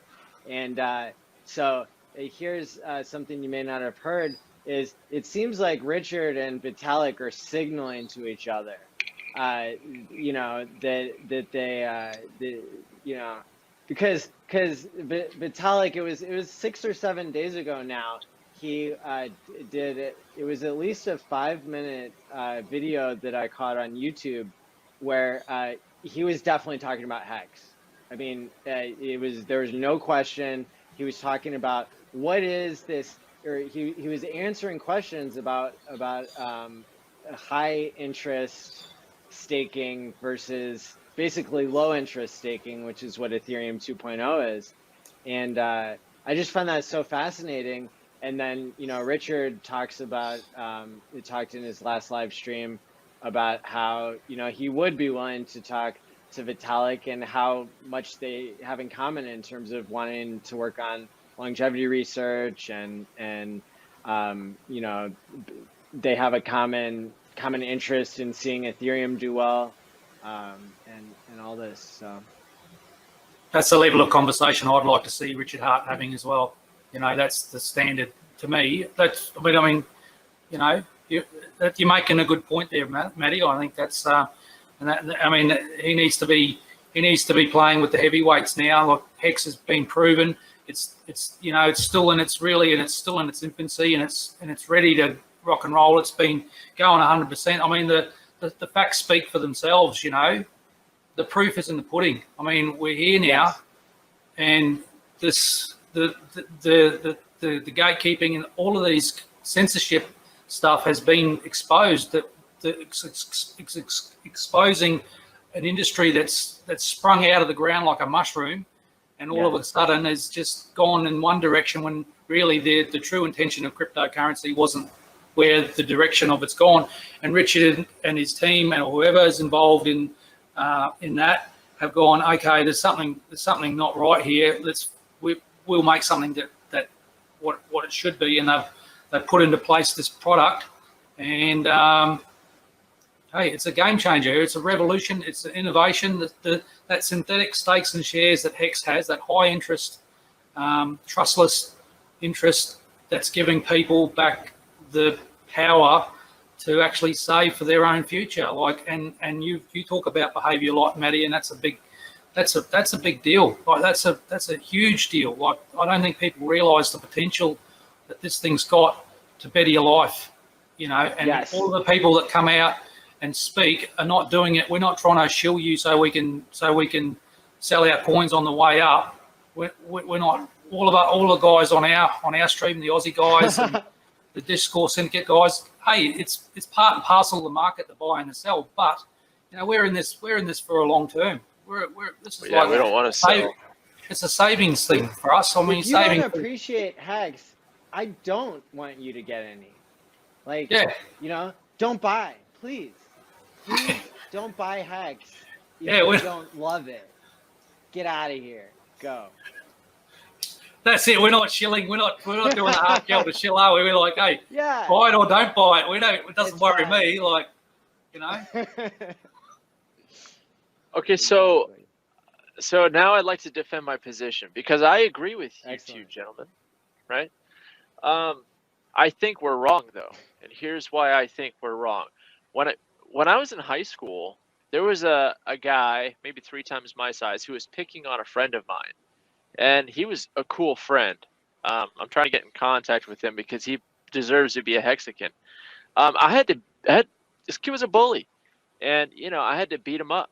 I had to just flat out beat him a little bit, and 3 or 4 months goes by, and he's not learned his lesson. He's picking on, harassing another good friend of mine. So I had to give this kid another beating, and I didn't want to fight him. He's bigger than I was. Sometimes you got to give bullies several beatings before they get it through their heads. So, like you said on Wrecked Pirate, Richard Hart is willing to stream with anyone with a large audience, right? I'm not totally convinced. I think that Ivan on Tech was pressured by the industry. So I don't think even Oprah deserves to sit down with Richard Hart. I think the idea that Richard Hart is too good for television or the people who exist now who are gatekeepers, I think it's bigger than that. I think Richard Hart deserves to have an entire, forget an entire network. Like, he should be running media, right? Like, Richard Hart should be, in charge of media. He's built the only honest thing in an industry where it's literally the only honest player. Hex is it. All of finance is wrecked. All of crypto is wrecked. So I think there might only be a few people who actually deserve to sit down and stream with Richard Hart. Okay, that's my position. But I think these people who, they say, like, people don't die right. You can't just do the job once and then everyone sees the truth. No, you've got to give multiple beatings. So for that reason, I want to extend to Ivan on Tech that if you make a good faith effort to reach out to Richard Hart and ask to do a multi-hour live stream, preferably after you watch this conference, I want you to sit down with Richard Hart. I'm not even asking you to apologize and admit you are wrong. I just want you to see if Richard Hart will do a stream with you. You've got a big following. I think it's time you either, like, change your tune or get another beating. And I can respect someone who says, I can't say the right thing, but I'll take my second beating. So I'm asking Ivan on Tech to either take his second beating or give his honest thoughts on this project after reading the code. And if you do that, I will stake $1,000 worth of Hex in a fresh Ethereum wallet, and I'll turn over the public key to you, and later on the private key. I want Ivan on Tech to reach out to Richard Hart and have another stream. And I want to see if he's going to continue to deny the greatness of Hex. I want to see if he's willing to read Hex's code. And yes, it does put his job in jeopardy. But, like, come on, it's a job, dude. Like, Ivan on Tech is smart enough that he doesn't need the industry. He could be doing good in the world. He could be helping write programs and code for things that are going to help people better understand this project, or better utilize this project, or better help us monetize time in people's best interests and help people with their lives as they move forward. So yeah, I think bullies need several beatings, and I don't think Richard Hart, I would like to see Richard Hart chat with Lex Friedman and Eric Weinstein and Brett Weinstein and Peter Thiel, obviously Vitalik Buterin, but I just don't think there's anyone who deserves to sit down with Richard Hart. Warren Buffett doesn't deserve to sit down with Richard Hart. Like, aliens. I would like to see Elon Musk and Richard Hart sit down and have now a 72-hour conversation. That would be great. Yes. And Joe Rogan, Joe Rogan is the best. He's the biggest outlet for media, but even Joe Rogan will tell you a lot of that is just because media is so bad. Media is so bad. Anybody who just is themselves is, at the time when Joe Rogan came up, anybody with any kind of charisma who was just a little bit honest and who was themselves and not beholden to anybody, they were going to take over the industry. So yeah, it would be cool to see him on Joe Rogan, but bigger. I promised that we would do this for an hour, and here we are at hour 3.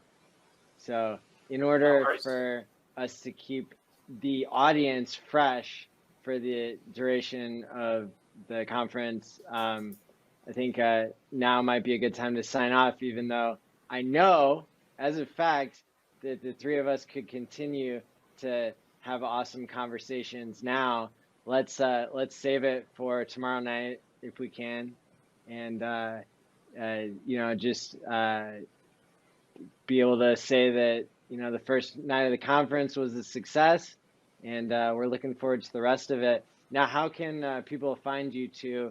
Because they're going to want to be following you and making sure that they hear more of what you have to say. Go ahead, Unwrecked Pirate.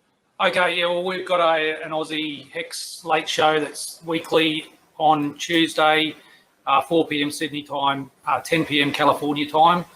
So that's PST, once a week. Myself and Day 43 OG, we've assembled a bit of a ragtag bunch of guys. We've actually got some really good expertise within that group. Obviously, because I'm you guys are all super smart. Well, they're all smart around me. I put them around me to make me look better. That's how that works. But other than that, yeah, look, Unwrecked Pirate on Twitter, and we just basically like and retweet everything we see, and if there's something worthy, we're in the Hex Crypto, Hex TME / Hex Crypto. We're in most of the Hex chats. We like to keep up to date with what's happening, and it's just exciting. We love the Hex game theory. It's the best game theory in all of crypto, and that's it in a nutshell, mate. Thank you. Yeah, absolutely. And Bitfinesse, where can people find you can, if you ever need to email me something, I don't know why you would need to do that. You can do it at bitfinessecontact@gmail.com. I'm working on getting a Proton Mail because having a Gmail is I'm on Twitter. It's really the only other place I'm in the comments, but I'm on Twitter at bitfinesse, and that's it. Keeping it lean and mean. Maddie, you've done a wonderful job. Everyone who's contributed so far to the conference, I tip my hat to you, sirs and ma'ams, and I'm looking forward to day 2 and day 3 and day 4 and day 5, and we'll see. Awesome concept. Yeah, we're gonna see Unwrecked Pirate in hour 1 tomorrow. So that's fantastic. Well, so we got a bit of agenda tomorrow. We're just talking about the network effect and the social. The global thing. But mate, great concept, and really excited about the conference. And we're tuning into all the streams where we can. And I know that all of the Aussie Hexicans are big supporters of the conference as well. So well done, mate. And good to get on stream with Bitfinex as well. There was a couple of classic streams back there. We just had me. I love your work, mate. It's awesome, mate. Keep doing what you're doing. Thank you. And we'll see you around the traps. We'll see you around the traps. Thanks to everybody. Have a good night. We'll see you again tomorrow. Take care. Night, guys.